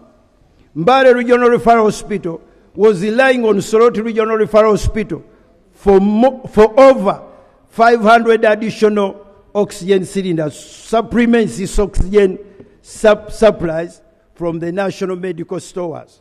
Buhinga Regional Referral Hospital was entirely relying on oxygen supplies from national medical stores. The committee observed the Minister of Health procured new oxygen plants without putting in place necessary infrastructure. The newly procured oxygen plants cannot run on the current low voltage power transformers in the regional referral hospital. The current budget for the regional referral hospitals cannot sustain the smooth operation of the new and existing oxygen plants in the regional referral hospitals. Government assurance to install new oxygen plants in the regional referral hospitals had not yet been met. The committee therefore recommends that the Minister of Health should ensure completion of the required infrastructure and installation of the newly procured oxygen plants in all regional referral hospitals within 6 months from the time this report is adopted. That the Minister of Finance should provide funds amounting to 11.5 billion in the budget of 2024-2025 to facilitate the upgrade of the transformers and voltage stabilizers to the capacity sufficient to run oxygen plants in all the regional referral hospitals. Government should provide for adequate funds to the regional referral hospitals in the budget of 2025-2026 to especially cater for the increased recurrent expenditure resulting from installation of the new oxygen plants. Right Honorable, we looked at rehabilitation of Usowe General Hospital, and I want to go straight to the committee observation. The other narrative, the honorable members will read. The committee observed that the project works were behind schedule, and the work had not been completed. The committee observed that the UPDF Engineering Brigade did not have any BOQs nor other documents available for verification by the committee. The committee observed that renovation work for staff quarters under the UPDF Engineering Brigade had not yet been done. The committee observed that the UPDF Engineering Brigade was adamant and declined the supervision of district leadership, but instead got guidance directly from the Minister of Defense and Veteran Affairs. The government assurance to renovate Busore Hospital was not fully implemented at the time the committee visited. The committee recommends that the district local leadership should get involved in the entire process of supervision of the construction works. The UPDF Engineering Brigade should expedite the renovation works for the staff houses in Busore Hospital. The committee looked at rebuilding Chirembe Mines Hospital, and I also want to go to the observation and then recommendation. The committee observes the absence of a fully functional government-supported hospital within Chirembe Mines. The committee observed that the absence of a fully functional government-supported hospital within Chirembe Mines presented a dire health situation for a very large population of over 500,000 people from 6 sub-counties of Chirembe. That is the sub-county of Nyakabingo, Mbunga, Lukochi, Bulembeya, and Charubamba. Despite the dilapidated structures, Chirembe Hospital has continued to offer medical services to the community and its surroundings. The OPM and the local leaders disagreed on the appropriate location of the new Chirembe Mines Hospital. Therefore, the committee observes that the government assurance to rebuild Chirembe Mines Hospital has been broken. The committee recommends that government should fulfill the presidential directive to rebuild and construct Chirembe Mines Hospital at the site provided by Chirembe Mines to ensure utmost accessibility to all the targeted sub-counties and in line with the preference of the local leaders as well as the affected population. The committee recommends that the Minister of Health should reinstate the vote, all the equipment, and the public health fund credit and the credit line and the staff of Chirembe Mines Hospital with immediate effect. It should not keep the vote within the private for-profit entity, as it is happening now. That is St. Mary's Hospital, which they are supporting. The Minister of Water and Environment should be tasked to provide the hydraulic report on its findings about the proposed site of the Mark Gown in Chirembe. There is a site that has a dispute. Right Honorable Speaker, we also handled a very important hospital which takes care of the people of a very important person in this country who is number 3 and is a Speaker of Parliament. And that hospital is the construction of Soroti Regional Referral Hospital. Right Honorable Speaker, allow me to go through. The committee established that the current Soroti Regional Hospital is located in the middle of the business district of Soroti, which has 3 counties and 12 sub-counties with 11 health center 2s, 5 health center 3s, and 1 health center 4. The catchment population is 2.7 million people from 10 districts of Teso sub-region and 1 city, that is Soroti City. The bed capacity is 274 beds. The hospital is a teaching hospital designated for internship training for graduate students from the medical school countrywide. The committee further established that Soroti Regional Referral Hospital was given land allocation measuring 8.6 acres by the district local government of Soroti and 50 acres by the university in Arapai to construct a new Soroti Regional Referral Hospital. The committee visited the 2 sites and discovered that part of the 8.6 acres in the proposed site was used to construct a regional blood bank and associated staff housing, and that the funds meant for the upgrade of Otetai,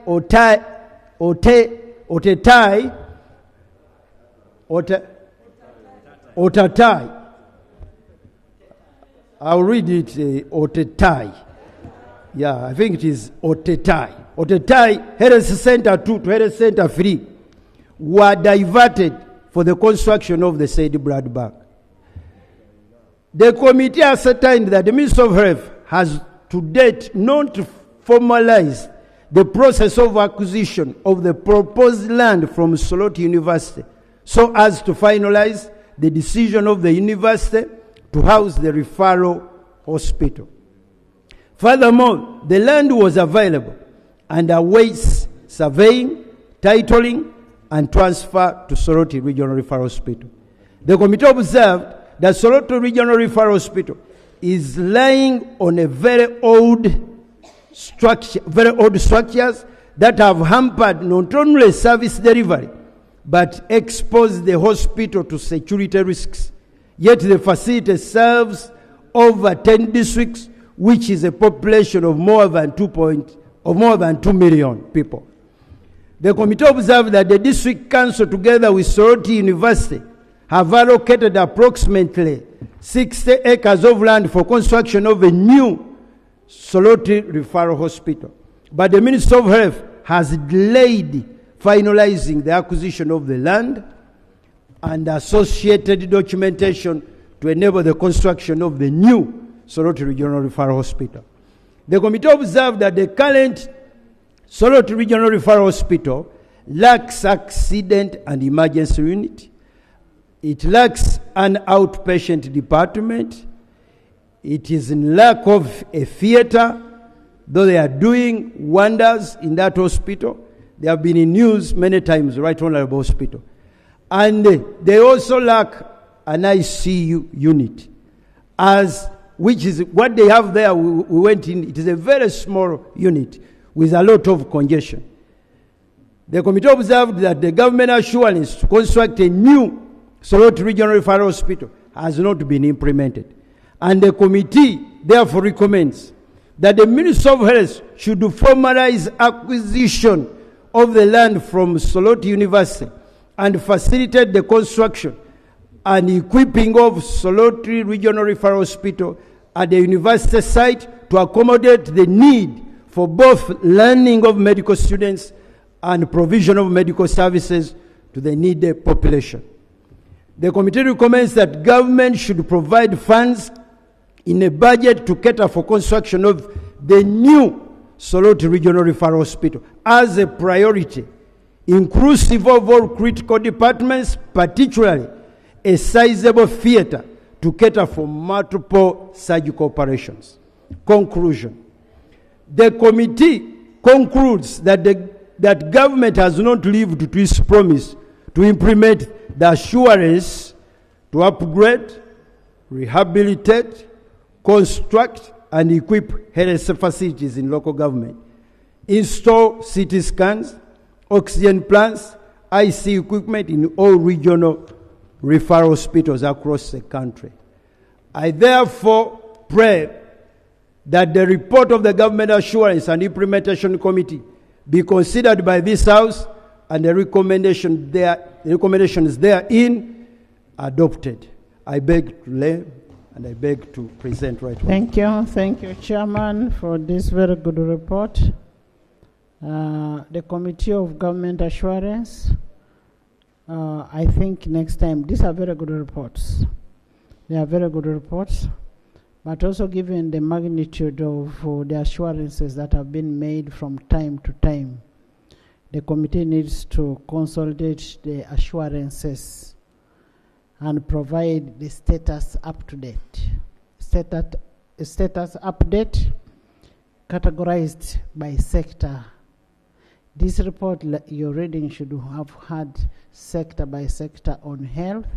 On this and this date, the minister made this promise, or the president made this promise.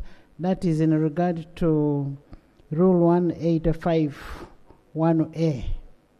Record and scrutinize the assurances, promises, and undertakings given by the minister, the prime minister, and the vice president, or the president in the House from time to time. So you'll need to have a comprehensive report that is making a category of sector by sector, so that we have a comprehensive report, other than bring only one report, one sector. So next time you need to do that, so that you give us a comprehensive one, even indicating the dates. That on such and such a date, you made a promise that Soloti Referral Hospital would be built, because I don't want us to deviate and go into sectoral committee work. We are now going into policy or accountability.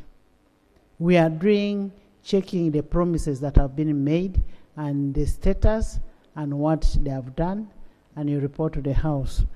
Honorable Minister, you've had the report, but all the same, the report is very good. Yes. Right Honorable Speaker, I take the guidance, but for these assurances, it's only that in the interest of time, we have documented who said what on the floor of Parliament, and it is part of the report. But I take your guidance for the other comprehensive report which will stipulate all the assurances and the dates. The report does not have on such and such a date the Prime Minister made this promise and this is the status of the whatever. Those are on technicalities. Those are on technicalities, but the substance. It's not about substance over form. So can we? Yes, you want to debate the report, Dr. Yume?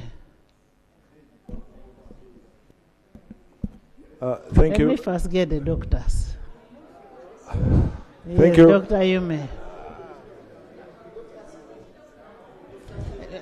You're which doctor? Yes, Dr. Yume. Thank you, Right Honorable Speaker. It's a good report, definitely. I just wanted to make a clarity on Kilembe Mines Hospital. When I chaired the health committee, we visited Kilembe Mines Hospital on the instructions of the Right Honorable Speaker to assess the damage by River Nyamwamba.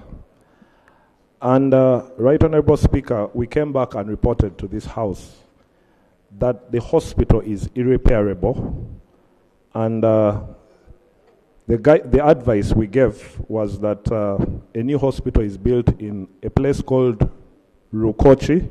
That's where the health center for. So I would like to underscore the fact that the current Kilembe Mines Hospital is irreparable. It is in the path, the flood path of River Nyamwamba. Right Honorable Speaker, on the issue of ICU equipment, the ICU equipment was procured as an emergency procurement during COVID. And the next step was to build the structures where the equipment was going to be housed. I am on record on this floor for 2 financial years for saying that Masaka Regional Referral Hospital only needed 680 million shillings to complete their ICU equipment, which was stashed somewhere in a store. So I think this money should be provided and these ICUs will be functional. Finally, Right Honorable Speaker, the task is on ours as Parliament. Honorable Minister of Health, General, take notes of what is being said. I see Daudi is taking your time. Right Honorable Speaker, it's incumbent upon this Parliament to agree whether CT scan services should be free. My opinion, as a medical doctor, I think we shall run down the health services of this country if they are 100% free. In the private sector, they are about 400,000 shillings. In government facilities, they range between 100 to 120,000 shillings. So I think it may be a policy issue where we say, should ICU services, CT scan services be free, or we should put a charge? Cognizant of the fact, Right Honorable Speaker, that Uganda is in a region where we also provide services to Eastern DRC and Congo. So we shall also be, and South Sudan, we shall also be giving services to these neighbors of ours at no cost. Thank you. Thank you. Thank you. Sarah. Thank you. Thank you so much, Right Honorable Speaker. I'm a doctor. Let's start with doctors. Thank you, Right Honorable Speaker. And I thank Honorable Abed for the report. Right Honorable Speaker, in the report they mentioned about equipments that are given out by Ministry of Health and they are not functioning. Right Honorable Speaker, Nakaske District was given a sterilizer machine and it was given by Ministry of Health. They contracted Crown Company Limited to repair and do services to the machine. But when their contract expired... To supply? No. Repair? Okay. To repair. It's already there. But they contracted Crown Company Limited to repair and service the machine. But when their contract ended, it was not renewed, and up to now the machine is down. That's my concern, Right Honorable Speaker. Thank you so much. Opendi. Thank you very much, Right Honorable Speaker. Right Honorable Speaker, I want to thank the committee chair and his team for this very good report. And Right Honorable Speaker, in the Public Accounts Committee, the Auditor General equally raises concerns about government spending a lot of resources procuring equipment that are redundant in hospitals, Right Honorable Speaker. It's extremely unfortunate. If you went even to Mulago Regional Referral Hospital, the ICU, equipments are there. The challenge is staffing. And we are discussing this report, which the Minister of Health equally is lamenting about, because they need resources in order for these issues that have been raised by the Government Assurances Committee to actually be implemented. So they are also challenged, Right Honorable Speaker, and I think it is time for us as this Parliament, as we get into the next budget, let us look at these issues and allocate resources so that these equipments do not remain redundant, Right Honorable Speaker. It is really my plea. Secondly, Right Honorable Speaker. Actually, on what Honorable Sarah is saying, in Mulago we have the best ICU ward and beds. We have the organ transplant, we have the dialysis, but we don't have human resource. Yes, thank you, Right Honorable. We don't have the staffing. At the end of the day, they end up referring people out of the country because we are not just affording to pay salaries for the staff. Thank you, Right Honorable Speaker, for complimenting my point. Secondly, Right Honorable Speaker, on Soroti Regional Referral Hospital, I really plead that let us prioritize this facility because it serves beyond the people within Soroti. It is actually, it has remained like a district hospital. Let us leave that facility, allocate resources so that they can utilize the land that has been offered by the hospital. I mean by the university. It is a regional referral hospital. It is a teaching hospital. And these doctors, Right Honorable Speaker, have done excellent work. We even recognize some of the doctors who separated the conjoined twins. If you look at the theater where these doctors are operating, you'll just cry. You will shed tears. So, Right Honorable Speaker, all that I am saying is let us prioritize the health sector. Let us allocate resources. But also, can I call upon the Ministry of Health to bring the National Health Insurance Bill so that we can be able to, you can see cost sharing in hospitals. Now, the cost sharing is on. But how are Ugandans contributing towards health care? They're actually paying under the table. So let's prioritize and have the National Health Insurance Scheme and also know that tertiary care is not wholly free in this country. Thank you very much. Honorable Minister, Soroti Referral Hospital. Actually, we don't have a referral hospital. It's supposed to be Soroti District Hospital. When a general hospital, when Soroti was created a city, when it became a city, that small hospital, which is in the middle of town, with even no expansion, no land for expansion or whichever. Even when you're at the gate, they don't even have vehicles to remove the garbage. Even when you're at the gate, you feel the smell in that hospital. So it is high time you now build the referral hospital.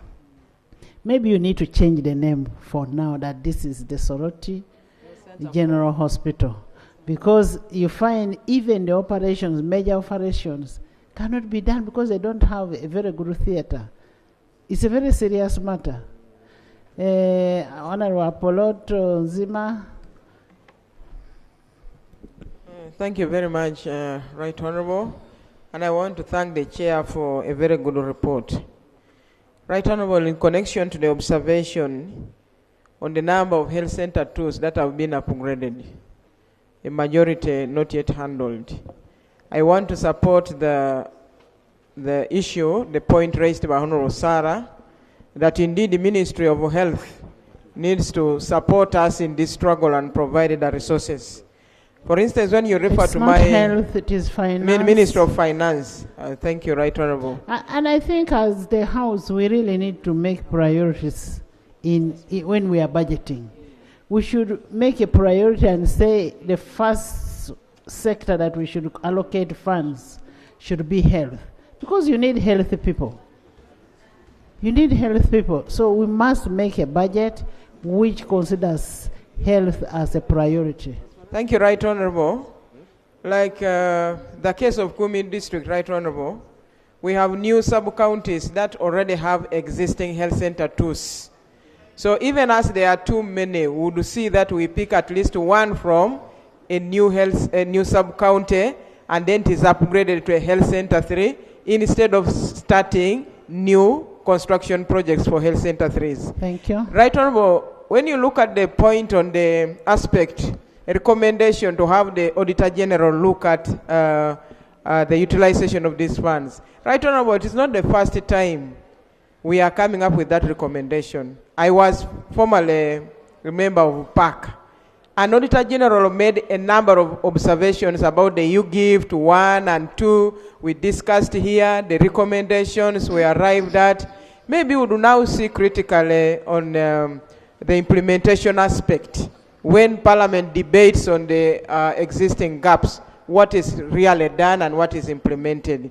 And then on the double payment to contractors. Right Honorable, this is an abuse to us as government. Could the ministry give us an explanation why double payment to certain contractors occurred? Because part of that money would have been utilized for another purpose. Thank you so much. Thank you. Onzima. Yeah, thank you, Madam Speaker. Madam Speaker, I want to thank the committee for the good report and also add my voice on the issues being raised, particularly issues to do with the redundancy of equipments that are there but not being put into use. I remember the Parliament asked... Honorable, actually the redundancy of these equipments, according to the report, it says that the equipments are there, but then there is no infrastructure. They end up keeping the equipments in the stores. At the end of the day, they end up getting spoiled. Yeah, thank you, Madam Speaker. That's the same issue I'm trying to raise. When you look at issues to do with the provision of services, many times I thought we should make assessment and ensure that first things come first. Because here we are raising issues of infrastructure which is not in place, and even personnel which are not there. I was talking to my district health officer, and he gave me highlight of challenges of human resource. For example, in the district, we needed 4 anesthetic officers, but we only have 1. When you go to radiographers, we needed 2, but there's none on the ground. Clinical officers, we need 45, they're only 25. We have nurses, enrolled nurses, we need 190, we only have 90. A number of it, the challenge is enormous.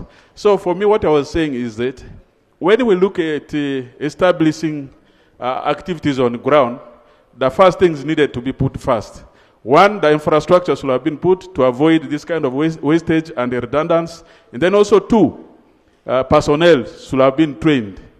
Madam Speaker, it may not only be health. If you assessed most of these government activities, there are a number of equipments for whether agriculture sector and other sectors which are redundant, put in place. You go to Arua, you find things to do with agro processing equipment. So for me, what I was saying is that before we rush to get these equipments, whatever is needed should be put in place to avoid wastage, to avoid this kind of redundancy. That's the issue I wanted to raise. Thank you, Madam Speaker. But for those areas which require our support as Parliament in terms of finance, we should urge the Minister of Finance really to help us such that we put all this in place. Thank you. Thank you. Chair, Health. Thank you very much, Right Honourable Speaker. I would like to thank the Chair of the committee for a very comprehensive report which has just given us. But Right Honourable Speaker, some of these issues are to do with health. I remember when I was presenting the budget committee, I talked about so many unfunded priorities. And I was requesting that if they could increase the budget, maybe some of those issues could be handled. The issues of human resource, we are still understaffed, but of course they couldn't increase the budget. Then also, we're requesting for more equipment. For example, like the oxygen plants. Already what we have, we are failing to maintain because of utilities. But again, we want more. But again, you're not increasing the budgets. The more equipment you bring in the country, in the sector, the more infrastructure we construct in the sector, we need to increase the budget. So some issues are due with the utility, with the budgets. So I'm requesting the members, when you bring the budget for health, at least for the coming financial year, you can see where the money is going. So, Right Honourable Speaker, I would like to thank the committee for a very good presentation of the report. And some of the projects have already been completed. Thank you. Thank you. But also, even when we increase the budget, we should move systematically. We cannot have the equipment without having the infrastructure. We cannot have the equipment without having the human resource. So we should first have the human resource, the infrastructure. Then you now get the human resource and then have the equipment. Other than doing the other way around. Yes, Amede, Naigaga, Flavia.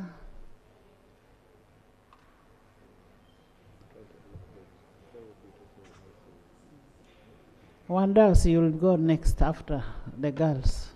Thank you, Right Honourable Speaker.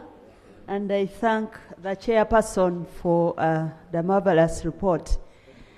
I'm a victim in this report because some of the projects mentioned are actually from my district. Taking issue with the health sector, Madam Minister, we have the health center of Kachuru. The construction has gone on for 5 years.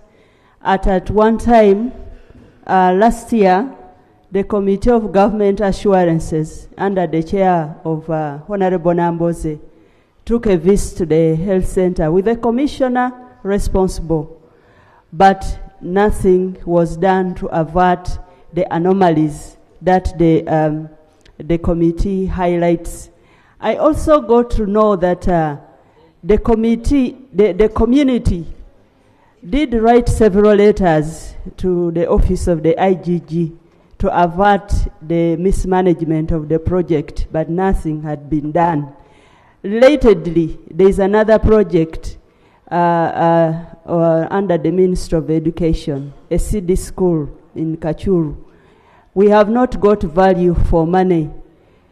The community also made several complaints and nothing has been done. Thank you. The state of affairs is really an indictment on us, the NRM government, that the supervision from the center is very poor and hence the state of affairs. Thank you, Honorable Speaker.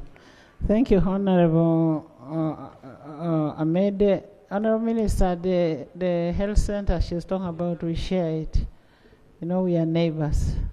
Part of it is from Bukede and part of it from her constituency. Honorable Chair, you now understand where I was telling you to structure your report in a way that health center, Achuru, on this and this date. Because now when we would come to debate this, we would specifically look at the status of those promises. You would not now allow us, who have not been promised, whom government is naturally doing its projects on, to bring this debate. Yes, Mariam. Thank you very much, Right Honourable Speaker. I join colleagues to appreciate the committee for the wonderful report. Right Honourable Speaker, in addition to the so many health center tools that have remained upgraded, we still have constituencies where the health center 3s have not been uplifted to health center 4s as per the policy of the Ministry of Health. A case is the Bukono constituency in Namtumba district. It was created in 2015 To date, Ivukula Health Center 3 has not been upgraded. And Right Honorable Speaker, with the challenges that we are facing as far as the road infrastructure is concerned, it becomes a big challenge, mainly to the pregnant women crossing to different districts to access health services. Right Honorable Speaker, another issue I want to raise is to do with the health center 3s that we had budgeted for in the previous budget, and the cabinet took a decision to reverse the money that was appropriated under some sub-counties to access health center 3s. A case in common, I have Bugobi Town Council and Bugobi Sub-County. They had been allocated money for health center 3s, and the cabinet took a decision and reversed this budget. We want the Minister of Health to tell us what is the way forward on this. I thank you. Thank you, Flavia. Thank you very much, Right Honourable Speaker. Right Honourable Speaker, I would like to thank the committee for the report on health. And Madam Speaker, I have 8 sub-counties which have no health center 3. 2 of whom, Nkakwa and Chigambo, were coded almost 3-4 years ago. And up to now, they have never operated as health center 3s. They have no staffing.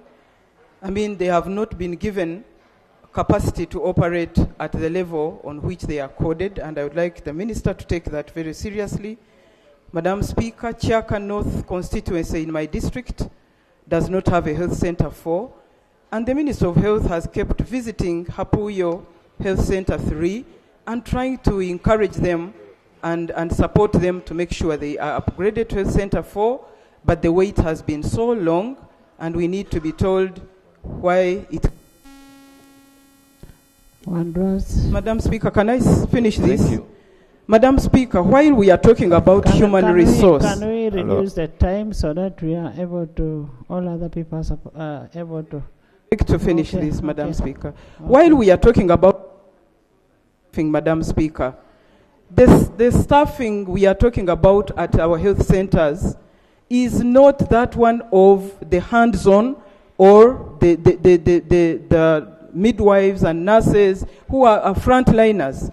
Most of the staff are data entrants, they are records, and then you'll find us having 80% staffing when actually those that are frontliners are the fewer. And I think we need, when we are doing staffing, to disaggregate so that we know whether we have frontline staff or these record keepers and data entrants and admins. Madam Speaker, Yeah, thank you so much, Madam Speaker, for the opportunity. Madam Speaker, I want to comment on the UGIFT projects under the Ministry of Health that are implemented by local governments. Madam Speaker, quite often, these projects that are given to the local governments are procured by the center. And yet, the local governments are to monitor. And I know very well that, Madam Speaker, for one to monitor, must have full knowledge of what is to monitor about. So, Madam Speaker, it would be better that when central government is considering the procurement of these projects that are to be implemented by the local governments, that it should harmonize with the district local governments. Because quite a number of local governments, after these projects being implemented in their districts, they always tell you that they just saw people carrying out a project or constructing a structure for a health center 3, but they have little knowledge about it because they don't have the BOQs and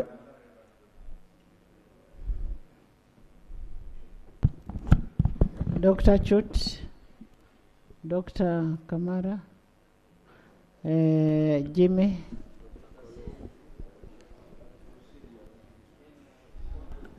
Thank you, Right Honourable Speaker. I want to thank the committee for this report, which puts a lot of emphasis on some of the issues we've constantly raised as the Health Committee. Right Honourable Speaker, the issues raised bear on 2 key areas. One is financial planning and budgeting, and one of the areas is on maintenance planning.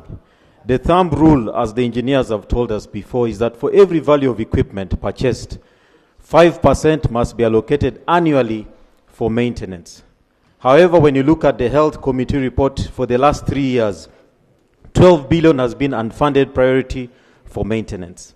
The second other area is on synchronized planning. If you give me a budget for equipment, the budget for infrastructure, human resource must go along with it.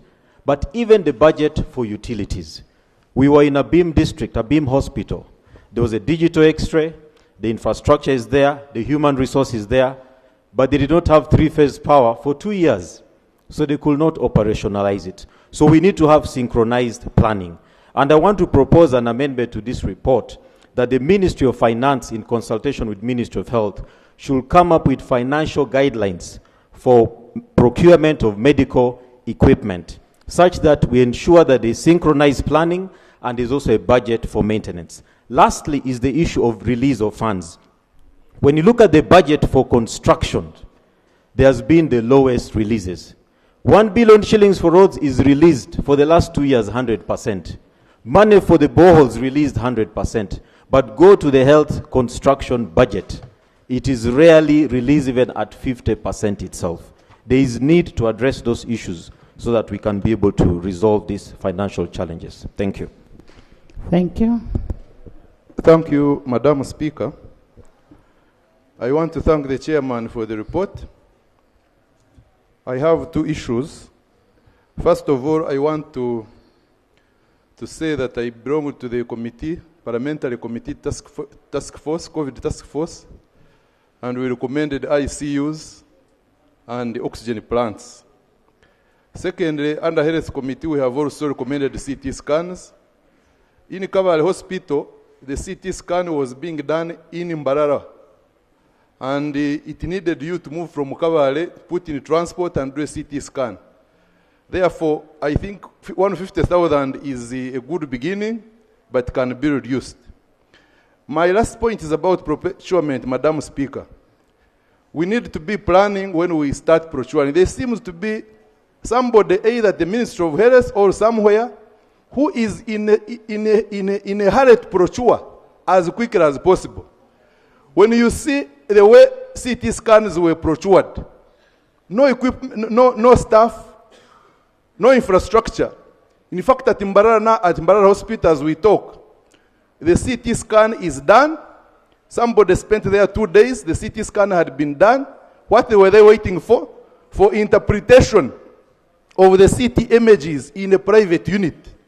When you look at the oxygen plants, we acquired a lot of oxygen plants in haste. But most of those oxygen plants now have died, and they have acquired the third one in some instances, like Kabale Hospital. We have acquired the third oxygen plant, but actually it is too expensive, and the other two are already dead. Madam Speaker, my view is that doesn't differ from that of other honorable members, that we need to plan as much as possible. Thank you. You even have an oxygen plant, and you have a generator that cannot run it. In the circumstances that there is no power, you can't. Yes, Jimmy? Thank you, Right Honourable Speaker. I'm going to take a different approach from my colleagues, and this is based on history, that you begin with personnel before even the structure. Because when you have the personnel, you can do the makeshift issues, it'll be able to work. But even if you have the structure, but you have not trained the personnel, it will be a monument. It will not work. So first issue is personnel. And I do not want this issue of the government coming here and say, we're not funded, we're not funded. What are you doing in cabinet? If you cannot defend your sector, what are you really doing in cabinet? Right now, we need service delivery for the people. To go back to this issue where it was mentioned, Busole Hospital. Busole Hospital is part of 24 hospitals which were part of the second 5-year development plan. And I'm mentioning it here because I know most members will not have read it and will not read it, although it's here in the library. In that plan, it was to increase the hospital beds to 2.5 per 1,000 people. And that meant 8,250 beds, which were built. Busole Hospital is one of them. You had the dispensaries and sub-dispensaries, which were county and sub-county structures. Okay. These hospitals were built. Now, I was in this parliament, in the 8th parliament, we borrowed $100 million to repair 24 hospitals. We only did about 12. Busole now, which is part of this one, is going for $20 million One hospital. One hospital, $20 million. We built 24 hospitals at £6 million, plus dispensaries and sub-dispensaries to serve the people of Uganda. These are the same structures which cannot be rehabilitated after 40 years. Let us be honest here. Thank you. If we care for the people, let us prioritize the work for the people and not go around the bush. Many of these things are in the library. Thank you. Cross-check, you will see. UPC did it right. Thank you. Thank you. I am also happy that UPC is in bed with the NRM now. And the question is, what are you doing in cabinet? The appropriation is done by Parliament of Uganda. The blame should come to you, members of Parliament, not cabinet. So I don't want the minister to take responsibility that because the minister is in cabinet, it is a collective responsibility of cabinet and Parliament. Honorable Medi. Thank you, Right Honorable Speaker. Right. By the way, the Honorable Medi Nsereko has crossed to Ecological Party of Uganda. Is now the president of Ecological Party of Uganda. Congratulations. Thank you. The House is duly informed, and we have written to Electoral Commission to that effect. Yes. Thank you very much, Right Honorable Speaker. I can see members are very excited. It's a procedural matter. About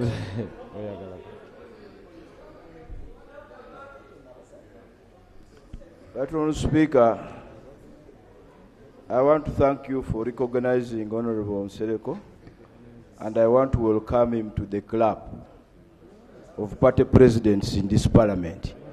He now joins me, the Honorable Akena, the Honorable Wechitiba, Matthias Impuga, and my colleague who doesn't sit here but comes once in a while for State of the Nation address. So procedurally, Right Honorable Speaker, it would be right to welcome him to that club. I thank you, Right Honorable Speaker. Honorable members, by the way, you made these rules, and when you made these rules, they are your rules. We are going to limit the debate on this. It's already past 4. Today is supposed to be Prime Minister's time, and Prime Minister is supposed to be addressing us at 4, and we have a report. So that will be. You are the one who made these rules. Thank you, Right Honorable Speaker. Before the rules catch up with me, Right Honorable Speaker, we beg your indulgence in this matter. At least that's one of the rules that is not entrenched, and that if you so wish, we can have it suspended if we request you, Right Honorable Speaker, through a motion. I am not suspending. Stop clapping you. Right Honorable Speaker, given the importance of health to the people of this country, I am aware that in 2001, Uganda participated in the African Union and appended her signature on the Abuja Declaration towards enhanced funding of the health sector. I would like to associate myself with the discussion made by different people and the assertion that you made, Right Honorable Speaker, that this Parliament has powers in appropriation. And I agree with you. A year ago, this same Parliament clearly said that we should enhance the health budget to 15% in accordance with the Abuja Declaration. Right now, it's about 8.5%. And the Minister of Health clearly said that her hands were tied in this case, that she needed the support of Parliament. And when we did the same, the President of the Republic came out and said members of Parliament should not alter what the Ministry of Finance presents. Therefore, our hands are also tied. We would like to tell the country that we support the enhancement of the funding of the Ministry of Health and the health sector. But the executive said, Right Honourable Speaker, that the Parliament cannot alter the budgetary figures as presented, that the budget committee and Parliament can only reject and return to the President. We would like to say, we reject what was presented, and let's see the good work of the executive by saying that it wants 15% of the budget to be allocated to the health sector, and it sees how we reject. Therefore, it cannot be cross-field that they propose and we reject. We actually would like to say as Parliament that we want the budgetary, the figures in supporting the health budget to be enhanced to more than 15%. So, information, I'll take it, brother. Honorable members, in the public gallery this afternoon, we have teachers and pupils from St. Joseph Igayaza Primary School from Kakumiro District. They are represented by Honorable Tumwesi J. Josephat and Honorable Nabanja Robina, the Prime Minister. You're most welcome. Welcome. Join me in welcoming them. We also have, in the public gallery, we have teachers and pupils of Bishop Cyprian Primary School from Nakawa Division East. Welcome. They are represented by Honorable Musubuga Ronald Balmwezo and Honorable Malende Shamim. You're most welcome. Thank you for coming. Thank you. Yes. Thank you, my colleague, the Honorable Medin Sereko, for granting me chance to give you information. In 2021 budget, our budget was about 31 trillion. Today, it is 72 trillion. So I'm wondering why it is very difficult for us to appropriate and increase the budget of health. What is the problem? Where does the money go? Finally, Right Honourable Speaker, I would have loved to do so, but there are very many members in the queue. Unless you're joining the Ecological Party. So you sit down. Therefore, Right Honourable Speaker, as I wind up, I would like to thank you that you are one of the people while seated in the chair who clearly stated that it would be important to enhance the budget of Ministry of Health. Now that the Ministry of Finance and the Ministry of Health are here, and well knowing that our people are in a dire situation health-wise, it is important that they make an undertaking today so that the government, the Committee on Government Assurance can capture it, that they are going to put in place all that has been requested in their different recommendations. Thank you, Right Honourable Speaker. Thank you. We'll need the action taken reports back in the House. Ibanda, Sailo, Karim, Chemonge, Sane, Anafa, and Honourable Alanyo.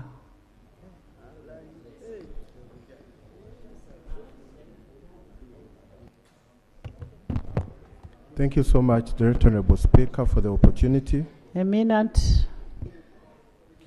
Yes, the Honourable Speaker, I want to thank you for the opportunity, and I want to thank the Chair for the elaborate report. The Honourable Speaker, the issue, I think on 10th January 2023, I rose on the same floor, on this floor of Parliament on the issue of health sector in Toroko district. And the minister visited, but the challenge is that there was a proposal here on the floor of Parliament read by the Honourable Prime Minister, what we intended to do in Toroko, construction of general ward at Rebseng and Karugutu, and maternity ward both on Karugutu and Rebsengo. And Kibuku Town Council, a whole town council has no health facility, not even a health center too. Karugut sub-county. And you had proposed to upgrade the Msandama Health Center to Health Center 3. But the challenge is that the minister, you are lacking financial support from the Minister of Health, Minister of Finance. The Honorable Speaker, recently I went in your committee and funded priority you can't believe. I thought that the Minister of Finance should be and tell us why are they not giving money to the minister so that he does all this work. All this work needs money. And lastly, on Fort Potro, we have that referral hospital in Fort Potro, Buhinga. Now, no oxygen plant. CT scan is down. And all of us in Rwenzori stroke Toro, that's where we run to. So, the Right Honorable Speaker, this is alarming, and something should be done on a referral hospital in Fort Potro called Buhinga, and those promises you made to the people of Ontoroko in health sector. Thank you. Right Honorable Speaker, in tennis parliament, I sat on that committee of government assurances. Most members thought that that was not an important committee. But later I realized that is the most powerful committee that we need in this parliament. And they have done us a great job by revealing the revelations. Right Honorable Speaker, issue number 1, I sit on the committee of PAC. If you go to the report if you go to the engagement that we have had with the regional referral hospitals, you will actually see all these issues that we are talking about. And issue number 1, when it comes to utilities, we are not releasing money for paying for water and electricity in regional referral hospitals. It is an answer. Yet we want services from them. ICU facilities are being equipped. The minister has done that part. But we have not given them money for utilities. That is true. When it comes to their development budget. Thank you. Karim. Thank you very much, Right Honorable Speaker. On the 7th of September 2023, Right Honorable Speaker, I raised the matter concerning Mbale Regional Referral Hospital, the ICU and surgical complex, and the Minister of Defense, Honorable Oboth, came and committed that they would be completing that building within 2 months and confirmed that he had received funds from Ministry of Finance. And I remember he offered you an invitation to come and commission that building when it's complete. But to date, nothing has been done yet. Probably the Minister of Health can enlighten when that structure will be complete. Secondly, it concerns Namatala Health Center. It's a health center in Mbale City. But when I looked at the annexes, I saw they were one of the beneficiaries of beds and other equipment. But unfortunately, as I speak now, they've never received anything. They had one old maternity bed, the one our mothers produced on, which was very old. Actually, the 2 new beds that they're using, I had to provide and supply them to help because there is a gap. So it's really sad that the health center does not have even a single proper or new bed on which our mothers can produce. Lastly, it concerns the Yes, Gwen.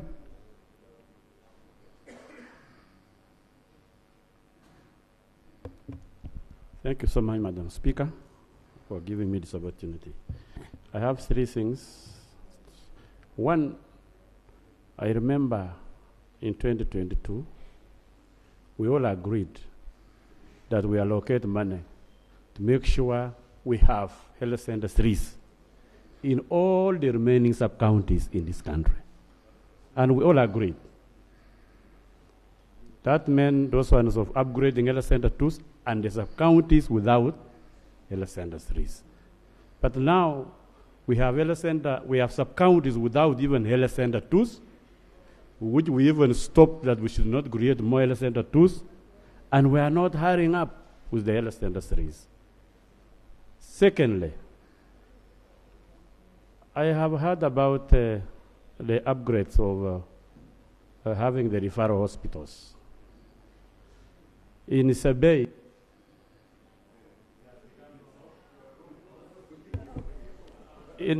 just a minute, Madam Speaker. In Sabay, it has become a song. Switch on.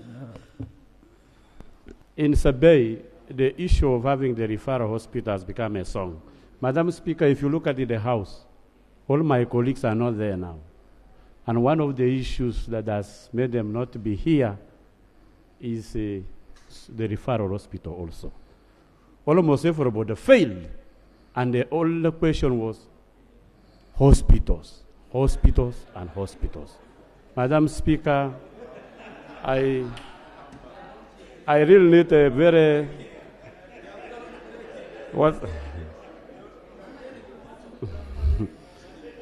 I wanted the minister to tell us what happened, because the whole house agreed that we allocate money for the health industries and the referral hospitals. We did, and you, Madam. Honorable Minister, we agreed we should discuss issues of service delivery, because everybody is putting a blame on service delivery for the loss. People have lost because of issues of roads, because of issues of hospitals, issues of schools, water. You have not finished it. Since you are alone in the house now, you finish. Finally. No, it's representing the whole of Sabay. Finally, Madam Speaker, finally is on the issue of district hospitals. I know we agreed to put them on hold until we finish the health industries, but we have districts that are hard to reach. For example, in the entire Sabay region, we only have one district hospital. Yes, and that's Kapchora Hospital. Queen district does not have a hospital. Bukwa district does not have a hospital. This is really embarrassing, and it is what. Yes. Thank you, Honorable Lanyo. Thank you, Madam Speaker, for the opportunity, and I would like to thank the chairman the chairperson of the committee. Madam Speaker, on the report, page 4 of the report speaks to procurement of CT scans. In this regard, the report speaks to 15 procured CT scans in the regional referral hospitals. Madam Speaker, General Military Hospital, Bombo, was mentioned that it was among those who benefited that good. Yes. As far as I'm concerned, Madam Speaker, we do not have the CT scan in General Military Hospital to date. There would be clarification I would like to get from the chair of the committee, Madam Speaker, is that did he and the committee visit General Military Hospital and confirm that there was any CT scan at all? I thank you, Madam. Did you get a CT scan in Bombo? Right Honorable Speaker, we didn't visit all the 14 referral hospitals. We based on the information, some of the information we based on that was provided by the ministry.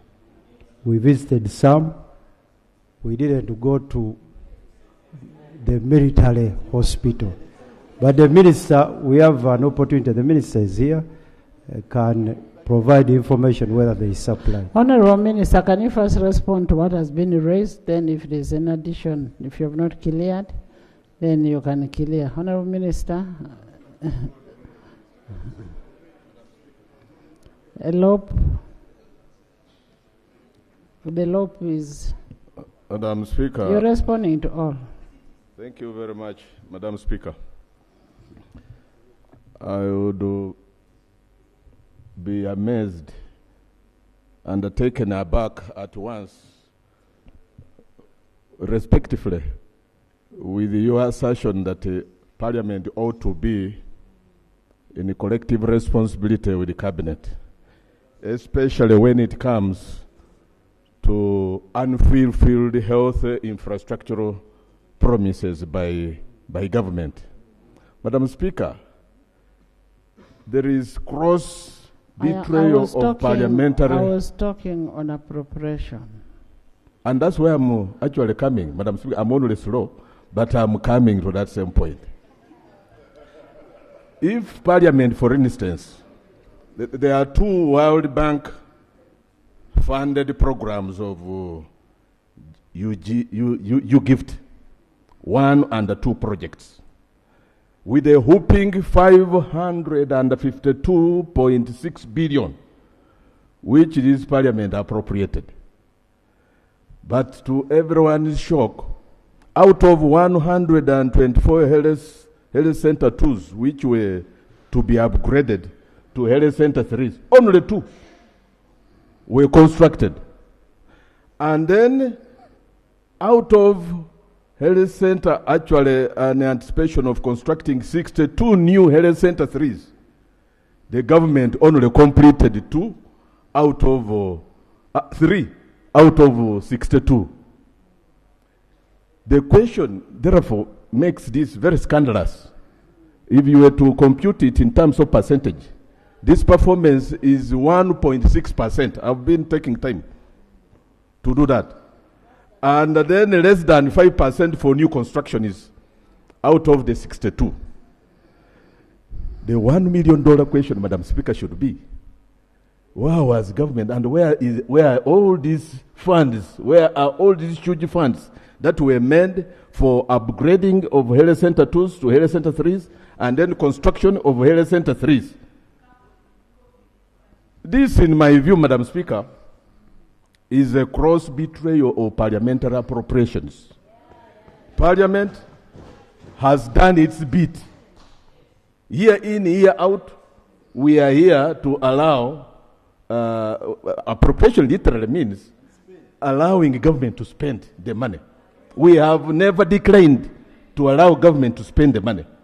But how on earth would they make this abuse?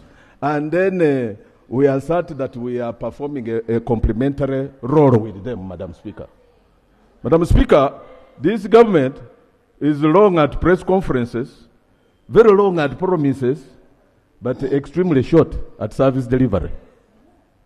When you come to equipment delivered to ghost facilities, there is I want to thank the chairman of this committee. Which one is a ghost facility? That's where I'm taking you, Madam Speaker. I'm getting there. There is this particular one with the chairman mispronounced. It is called Uganda Health Center 3.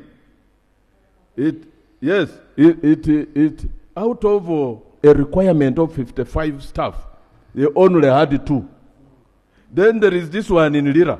It is called you say a ghost facility would mean there is no facility. I'm developing this point. I'm using this to get to where there was no facility. The truth of the matter is that they were equipping ghost facilities.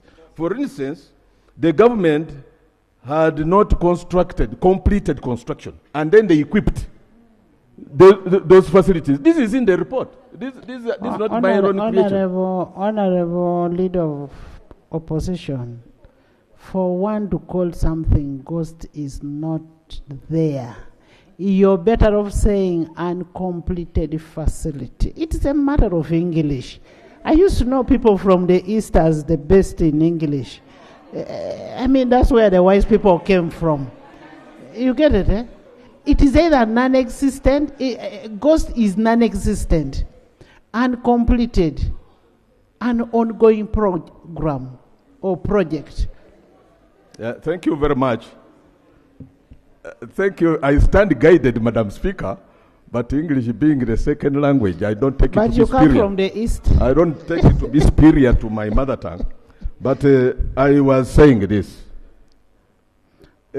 Honorable Law, it is wrong. First of all, we have said it is wrong to put equipments in uncompleted uncompleted structures. That's why we are saying that in most of the facilities, they would have equipments in the stores, which would even get spoiled. They will not be used. but the facility is there, but uncompleted. Madam Speaker, with all You know, people will come later, people will come and read this report, and they will wonder what could have happened. Madam Speaker, with all due respect, I would concur with you 100% on my shortcomings in that second language. But I would like to be educated here about this ghost. Because if the truth of the matter is that a hospital like the one in Lirira has only one worker, one health worker, incomplete, would you qualify that to be a health facility? Honestly speaking, that is a ghost. That is the kind of interpretation I'm giving to this. A whole health facility having one health worker. Please. The health facility, Madam Speaker, is called... Honorable Lop, I know you as a very decent person. I used to know you as a very decent person.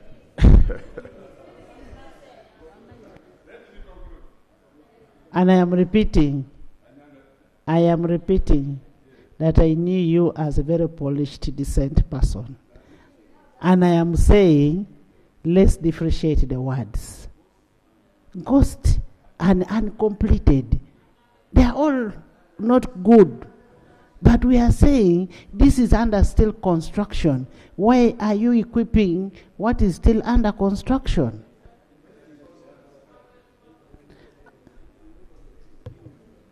Remove your word of ghost. I stand guided, Madam Speaker, and I'm shifting to CT scans, and said I will conclude with that. First, remove your word of equipping ghost hospitals.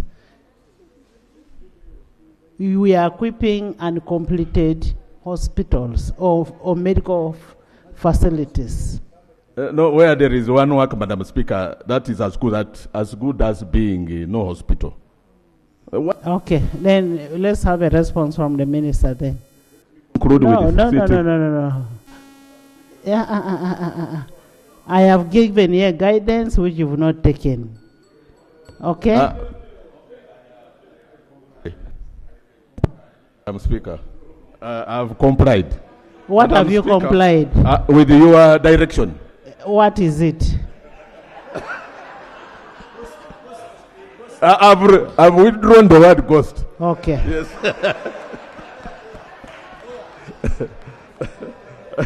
I wish I had used air. But Madam Speaker. John Baptist. Madam Speaker. That's a light moment. On a serious note, the CT scans, I would not agree with my good friend, Dr. Ayume, when he says that government hospitals should charge fees. Should not charge. They should not. Yes. Even when they are charging is being mismanaged, Madam Speaker. Dr. You may say this should be free of charge. No. That government hospitals should not charge. Let's get a clarification from Dr. Yume. Right, Honorable Speaker. I did not say that government hospitals should charge.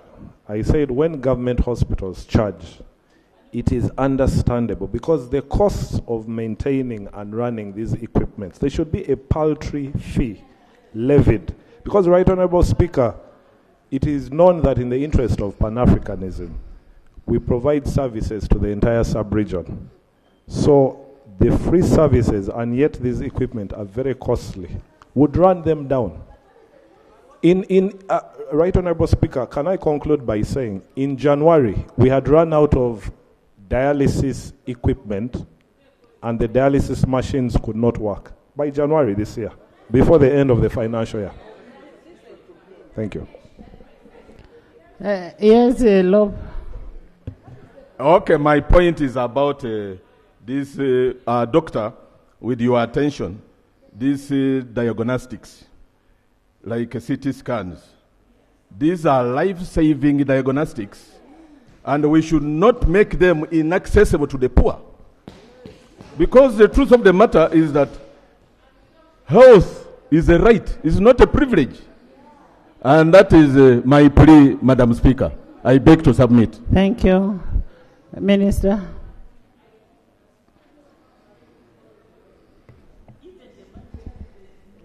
Thank you very much, Right Honorable Speaker.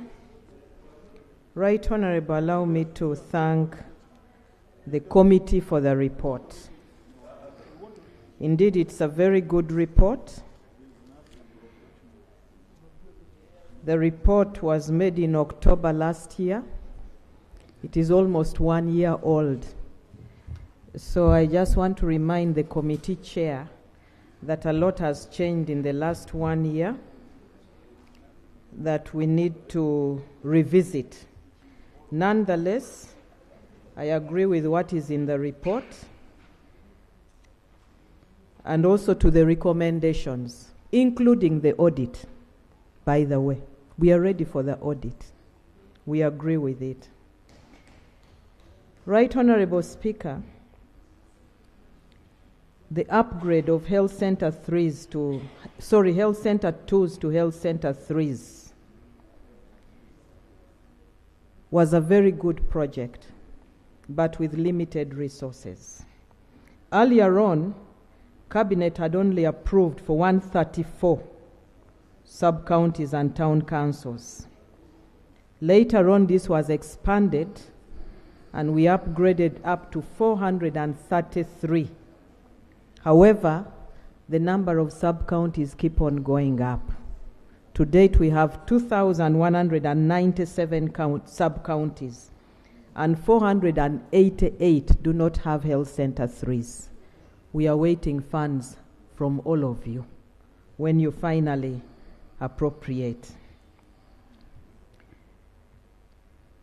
Right Honorable Speaker, the money for these upgraded Health Center 3s for wages and equipments were sent to the districts. So recruitment of staff for these upgraded health facilities is a responsibility of the local governments. It is not a responsibility of Ministry of Health. So I urge all of you to follow up with your respective local governments. That is if they didn't lose the wage when the financial year ended, because it was given to them. Even the funds for procuring equipment were given to them. Some of them saw it wise to procure the equipment and keep as they wait for conclusion of the upgrade. And these are equipments for Health Center 3s. You cannot blame them. Right Honorable Speaker, renovation of Busolwe Hospital has been concluded very well, and it is a very beautiful facility. I'll urge many to go and visit. Although Honorable Jimmy says in their days, long ago, and I appreciate that it was quite cheap to build, I want to remind Honorable Jimmy that things have changed. People have changed. The economies have grown. The value of the currency has changed. Costs of materials have changed. We cannot build at the price that you used to.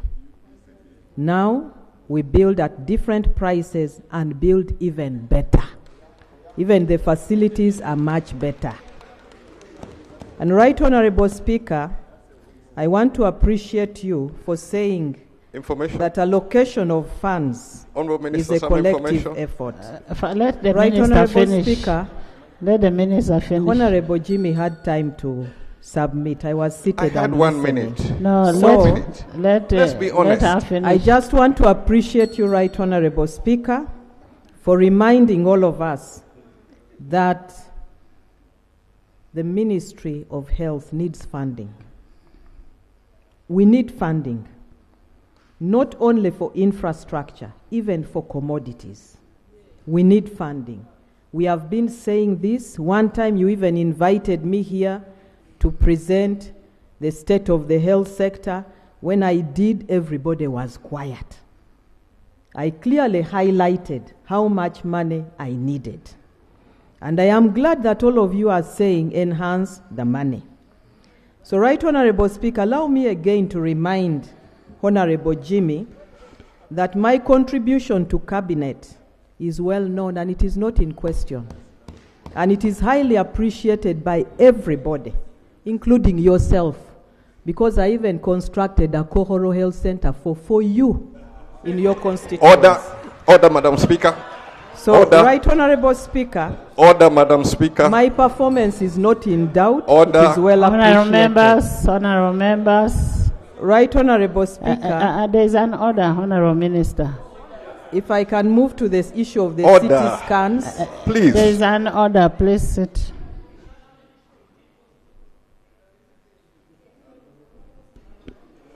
Madam Speaker, I don't know about a Kokoro Health Center 4. I've represented Lira Municipality and Lira City. My ancestral may be in a Kokoro, but I don't know about a Kokoro Health Center 4. But the point here, which I want the Honorable Minister to fully appreciate, I was in this Parliament. What order? What is the order? The order is, in this Parliament, we borrowed money for these hospitals when as a member of this Parliament under NRM. Not when they were built in the 60s. When I was in this Parliament, we borrowed money for the same hospitals. Is the Honorable Minister in order now to start taking us back? Yet they borrowed money, they costed, and they gave us 24 hospitals which they failed to deliver. Is she in order? But the Honorable Minister said the hospital that have been reported by the committee, like Busole, is completed. So what is it about? Honorable Minister, can you go ahead to give your report? Madam Speaker, this is one of 24 hospitals, Right, and it has Honorable gone over. Honorable Jimmy, let's have respect for each other. Allow me to remind Honorable Jimmy that no. I just want to bring to light clarity. We borrowed funds for Health Center 3's upgrade to Health Center 4's. We have not borrowed money for upgrade of Health Center 3's to Health Center 4's. That one is government money. And we have not borrowed money for upgrade of 24 hospitals. We have not. Right Honorable Speaker, when we are supposed to borrow that money, the Anti-Homosexuality Act was signed and it was cut off. So we need to say the truth. We don't even regret passing that law. When it is not there. That is not possible. We didn't borrow it. No, we are okay with the hospitals we have. We don't regret any homosexuality. I would like to remind the members that we have again tabled in our request. And if finance can process that loan, it will be good. Because we still know that we have pending hospitals for upgrade. But that loan was not processed. Yes. Go ahead. So now you have clarification. Right Honorable Speaker, there is no CT scan in Bombo. There is no CT scan in Bombo. Bombo only received ICU equipment and oxygen plants. Bombo Hospital, Yumbe, Kayunga, and Entebbe are pending for CT scans. Where did the 15th CT scan go? Right Honorable Speaker, there were 14. There were 14. Yes, and at that time, Yumbe and Kayunga were under upgrade. Bombo was not included in the 14. Entebbe was just completed. Parliament gave us for 14, and it went to 14. So the record should be corrected. It is 14, not 15. And Right Honorable Speaker, the CT scans cannot be... He says he has a clarification. I request the minister to sit through the speaker. Right Honorable Speaker, we received this information in a report from the ministry. It is them that gave us the information that the procurement and the installation of the CT scans, they said it was 15, and Bombo included. the minister should go and collect his staff, because for us they brought out the document. Her staff. Yeah, her staff. They brought us Honorable the document Minister, and we have it on the check record. check with your team, and then we have that the record corrected. Yes. Right, Honorable Speaker, I will do that. I will correct with the committee. Right, Honorable Speaker, the issue of the oxygen plants. Hajat, can you first allow her to flow? Which one? Right, Honorable Speaker, we've been able to ascertain that Bombo did not get a CT scan after one of the honorable colleagues who is well aware about the issues in the hospital spoke out. Now, suppose there's another hospital also that did not get. Bring as that a point one of also. procedure, No, raise that one also. As a point of procedure, can we know the 14 hospitals that got the CT scan? Otherwise, they may not be anywhere. They're on the report. They're in the report. And we have uploaded the report. Yes, Doctor. Thank you, Right Honorable Speaker. Right Honorable Speaker, if I can move to the issue of the oxygen plants. 24 high-capacity oxygen plants were procured. However, the oxygen plants for Lira, Mbale, Mbarara, and Hoima were procured by the Global Fund, not government of Uganda. And they came in after, not at the same time with the government one. To date, 15 oxygen plants have been installed and are working. 9 are not, because each installation requires a transformer. Ministry of Energy was not able to provide. Parliament provided for the others, and for the others, we are still waiting for the money. The chair of the Health Committee has severally pushed for this. But it is true that it consumes a lot of power. Clarification. We have been pushing that the hospitals are put on the industrial line if we are to maintain them. We are yet to have a breakthrough with this request. Right Honorable Speaker, the issue of the intensive care unit beds. Right Honorable, you'll recall that the funding for this was provided at the height of the COVID-19 pandemic. At that time, we needed intensive care unit beds and oxygen as urgently as possible for the patients. So it was procured with the intention of having to install them in existing buildings. Some were installed, some were impossible. To date, Parliament has provided funding to construct ICUs at Jinja, Masaka, Mbale, Arua, Hoima, and Kabale. The rest, not yet. We have been requesting, and it is there in our budget. When you go through it, you will see that for the last 3 years, we have been requesting for this funding. Right Honorable Speaker, the Chair Emeritus responded on the issue of Kilembe Mines Hospital. I will only add a line in that Cabinet took a decision that an investor will be got to revamp Kilembe Mines, and then the hospital can be rebuilt after the river has been properly desilted and its banks constructed. Short of that, we cannot put a hospital there. It will flood again and again. Right Honorable Speaker, the issue of staffing. This needs to be discussed seriously with Parliament, because to date we recruit on replacement basis.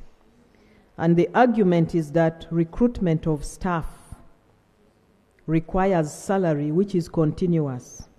But when we request for money to buy ICU equipment, it is a one-off. So Parliament sees, Cabinet, Finance sees what is easier to finance as a one-off vis-a-vis what is continuous. So we don't have staff. And Right Honourable, let me also bring to the attention of this Parliament that on the issue of staff, we may have to discuss this issue a little more quickly. Because when the partners withdrew, partners were supporting over 10,000 staff that are currently also not being paid for and are on Katebe. And I need them. Even with integration, we will still need the staff. So it is an urgent thing, including specialists, that we need. Right Honourable Speaker, I think members of the committee talked a lot about the issue of maintenance, funding being provided and it is not provided, and many others that I will not repeat because they have elaborated on them very well. I think the last issue that I will say is about Soroti Regional Referral Hospital. Right Honourable Speaker, the need to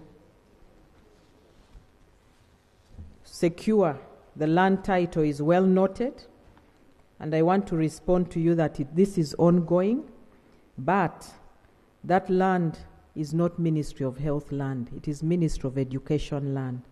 It is under Soroti University. But they have allowed us to construct a new hospital there. Right Honourable Speaker, constructing a new hospital needs funding. And I have just said we have requested finance to mobilize resources for the hospitals. So until they do, we are not able to. We have been having discussions with JICA and requesting them to support Soroti. And until they respond to us, we still don't have answers regarding Soroti Regional Referral, but the plans to put up a new hospital is underway as soon as resources are provided.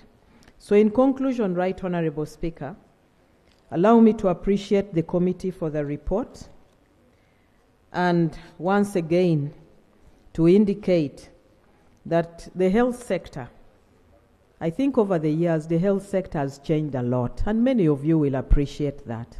There is a lot going on, but if we are to have better services, we need more money. We need more money, and I will conclude on the issue of the insurance scheme bill. Right Honourable Speaker, I would have brought this bill to Parliament long ago. But I am still waiting, and you know the reason why. As soon as it is called for, I will bring. But there are other bills that I will be laying on table. I thank you. Thank you.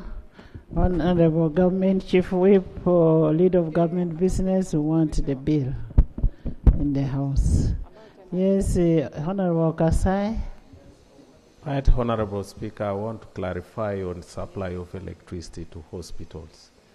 It is actually a priority. We have a specific project for referral hospitals where we would wish to dedicate lines specifically for that.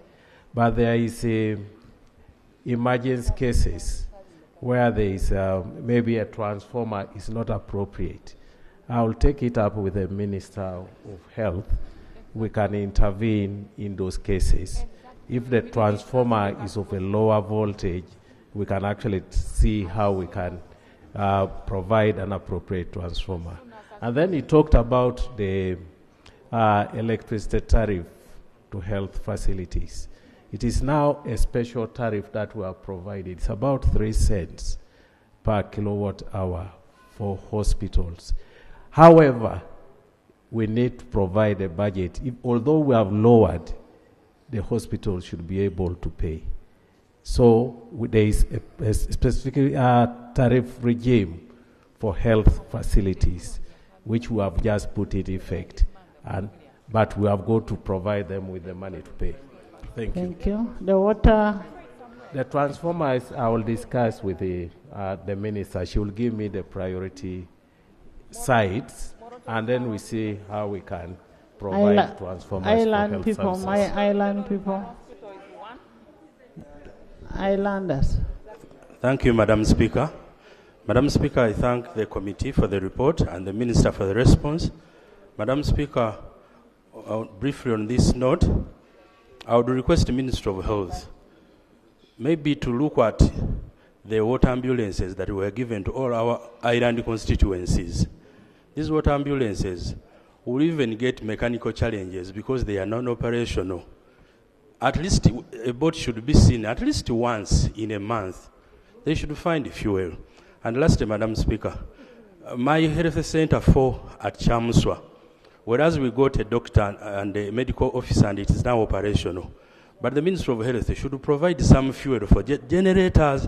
When a patient comes for operation, he must carry a jerrycan of diesel to have him operated for an year or a simple operations. The Ministry of Health should make us love this government by operationalizing that hospital, that health center 4. And finally, the Kalangala Health Center hospital that was promised, the minister came here and read a report which suggested that they would build a health center at a level of a hospital for Kalangala because of the peculiar circumstances, but we do not see anything forthcoming. Thank you, Madam Speaker. Minister. Thank you very much, Madam Speaker. Honorable Bala, first give Honorable Minister to answer the what ambulance? Right, Honorable Speaker. When we procured the water ambulances, we had hope that Parliament would appropriate adequate fuel to run the water ambulances. 200 liters of fuel per trip is quite huge. Right, Honorable, when the budget was returned here and the budget for fuel was removed, we were all here. We were all here. You all accepted. Right, Honorable Speaker, right now we have huge challenges with fuel, not only for the boat ambulances, but even the land ambulances. We are not able to give the fuel cards that we used to. Thank you. In regards to the other facilities. What can we do in the circumstance? Right, Honorable Speaker, I think you need to look for funding and you provide. I don't look for funding. That's not my role. Then I will request finance to look for funding. Right, Honorable Speaker, on the other facilities that the Honorable member... You know, the budget formulation is for executive, ours is on appropriation. So executive look for money. Executive... when you people start making noise, my ears are even bursting. Yes, government, Right, Honorable. Government, now that you have no answer, but government. Thank you, Madam Speaker. I think on behalf of government, I want to advise the Minister for Health to bring this important issue to Cabinet so that we can discuss it and resolve it, because I've seen it even in my own constituency. The boats are not moving as they should. So Honorable Minister will be looking forward to a paper from you to see how best we can work on this. Thank you. Honorable members, I now put a question that the report on the Standing Committee on Government Assurances and Implementation on the status of implementation of assurances to upgrade, rehabilitate, construct, equip health facilities in local government, install CT scans, oxygen plants, and ICU equipment in all regional hospitals be adopted by this House. Those in favor say and the contrary nay. The ayes have it. Honorable Minister will need to get a status report from you on each of the items that we've talked about. Yes, Honorable Minister of Children. Yeah, right, Honorable Speaker. As I was seated here, I received a note. Honorable Nankabirwa, she's online, attending Parliament online. She has said the 14 health centers with ready to connect CT scan. There are 14 transformers readily available in stock now. That within 3 weeks they should be installed. A list should be provided to Honorable Kasai for installation. Thank you. Thank you. Thank you, Minister of Youth. Thank you. Honorable members. Honorable members. Honorable members. Honorable members. Right, Honorable Speaker, just I need to clarify a bit. He was delivering a message. Yes, I need to clarify a bit. The Honorable Okasai was communicating as Honorable Nankabirwa was also attending. So she has confirmed that they have transformers in place. We shall install them. Honorable members, this is a collective responsibility. Speaker, right, Honorable Speaker, there is no contradiction at all. Because I said we have the transformers. If we are given the priority centers, we shall deliver the transformers. Thank you. It is only the numbers which has been added, but we can provide more. Honorable members, I know we are in a campaign season, and in this campaign season, you find we have our own local politics. I want to request you people that for the dignity of this house and decorum, we should avoid bringing in local politics in the house. Let's debate in this house for the good of this country. Local politics, we go back and sort it out locally. I know at the House and dine.